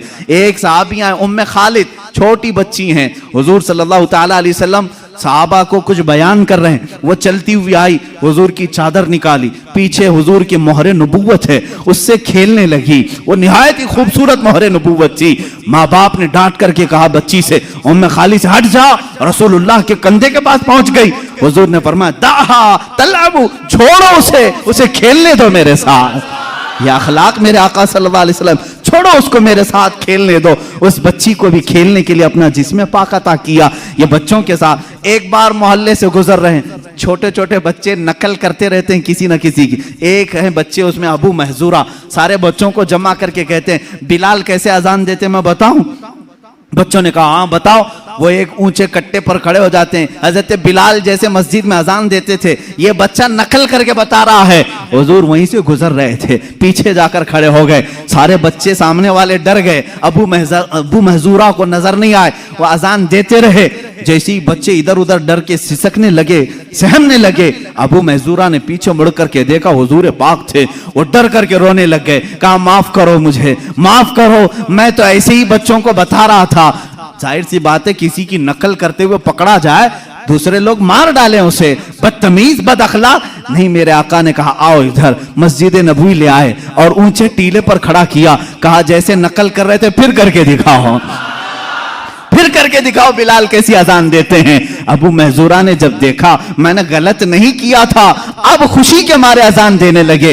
जानते हो वो 8 साल की उम्र के थे अबू महजूरा, मेरे आका सल्लल्लाहु ताला अलैहि वसल्लम ने अजान देने लगवाया, उस सहाबी की जिंदगी बदल गई। 60 साल तक मस्जिद हरम में अजान देते रहे और हुजूर ने फरमाया अबू महजूरा की अजान अल्लाह को पसंद है। अजीजा ने गिरामी, ये बच्चों के साथ ये अखलाक हैं, बच्चियों के साथ ये अखलाक हैं, बूढ़ों के साथ ये अखलाक हैं। इसीलिए आला हज़रत इमाम अहले सुन्नत फाजिल बरेलवी रज़ियल्लाहु ताला अन्हु फरमाते हैं, तेरे खल्क को रब ने जमील किया, तेरे खुल्क को हक ने अजीम कहा, कोई तुझसा हुआ है ना होगा शाह, तेरे खालिक हुस्न अदा की कसम, ये खुदा ने है मर्तबे तुझको दिया, कोई तुझसा हुआ है ना होगा शाह, ये खुदा ने है मर्तबे तुझको दिया, कोई तुझसा हुआ है ना होगा शाह, कि कलाम मजीद ने खाई शाह, तेरे शहरो कलामो बका की कसम। व आखिरु दावाना अनिल हम्दुलिल्लाहि रब्बिल आलमीन।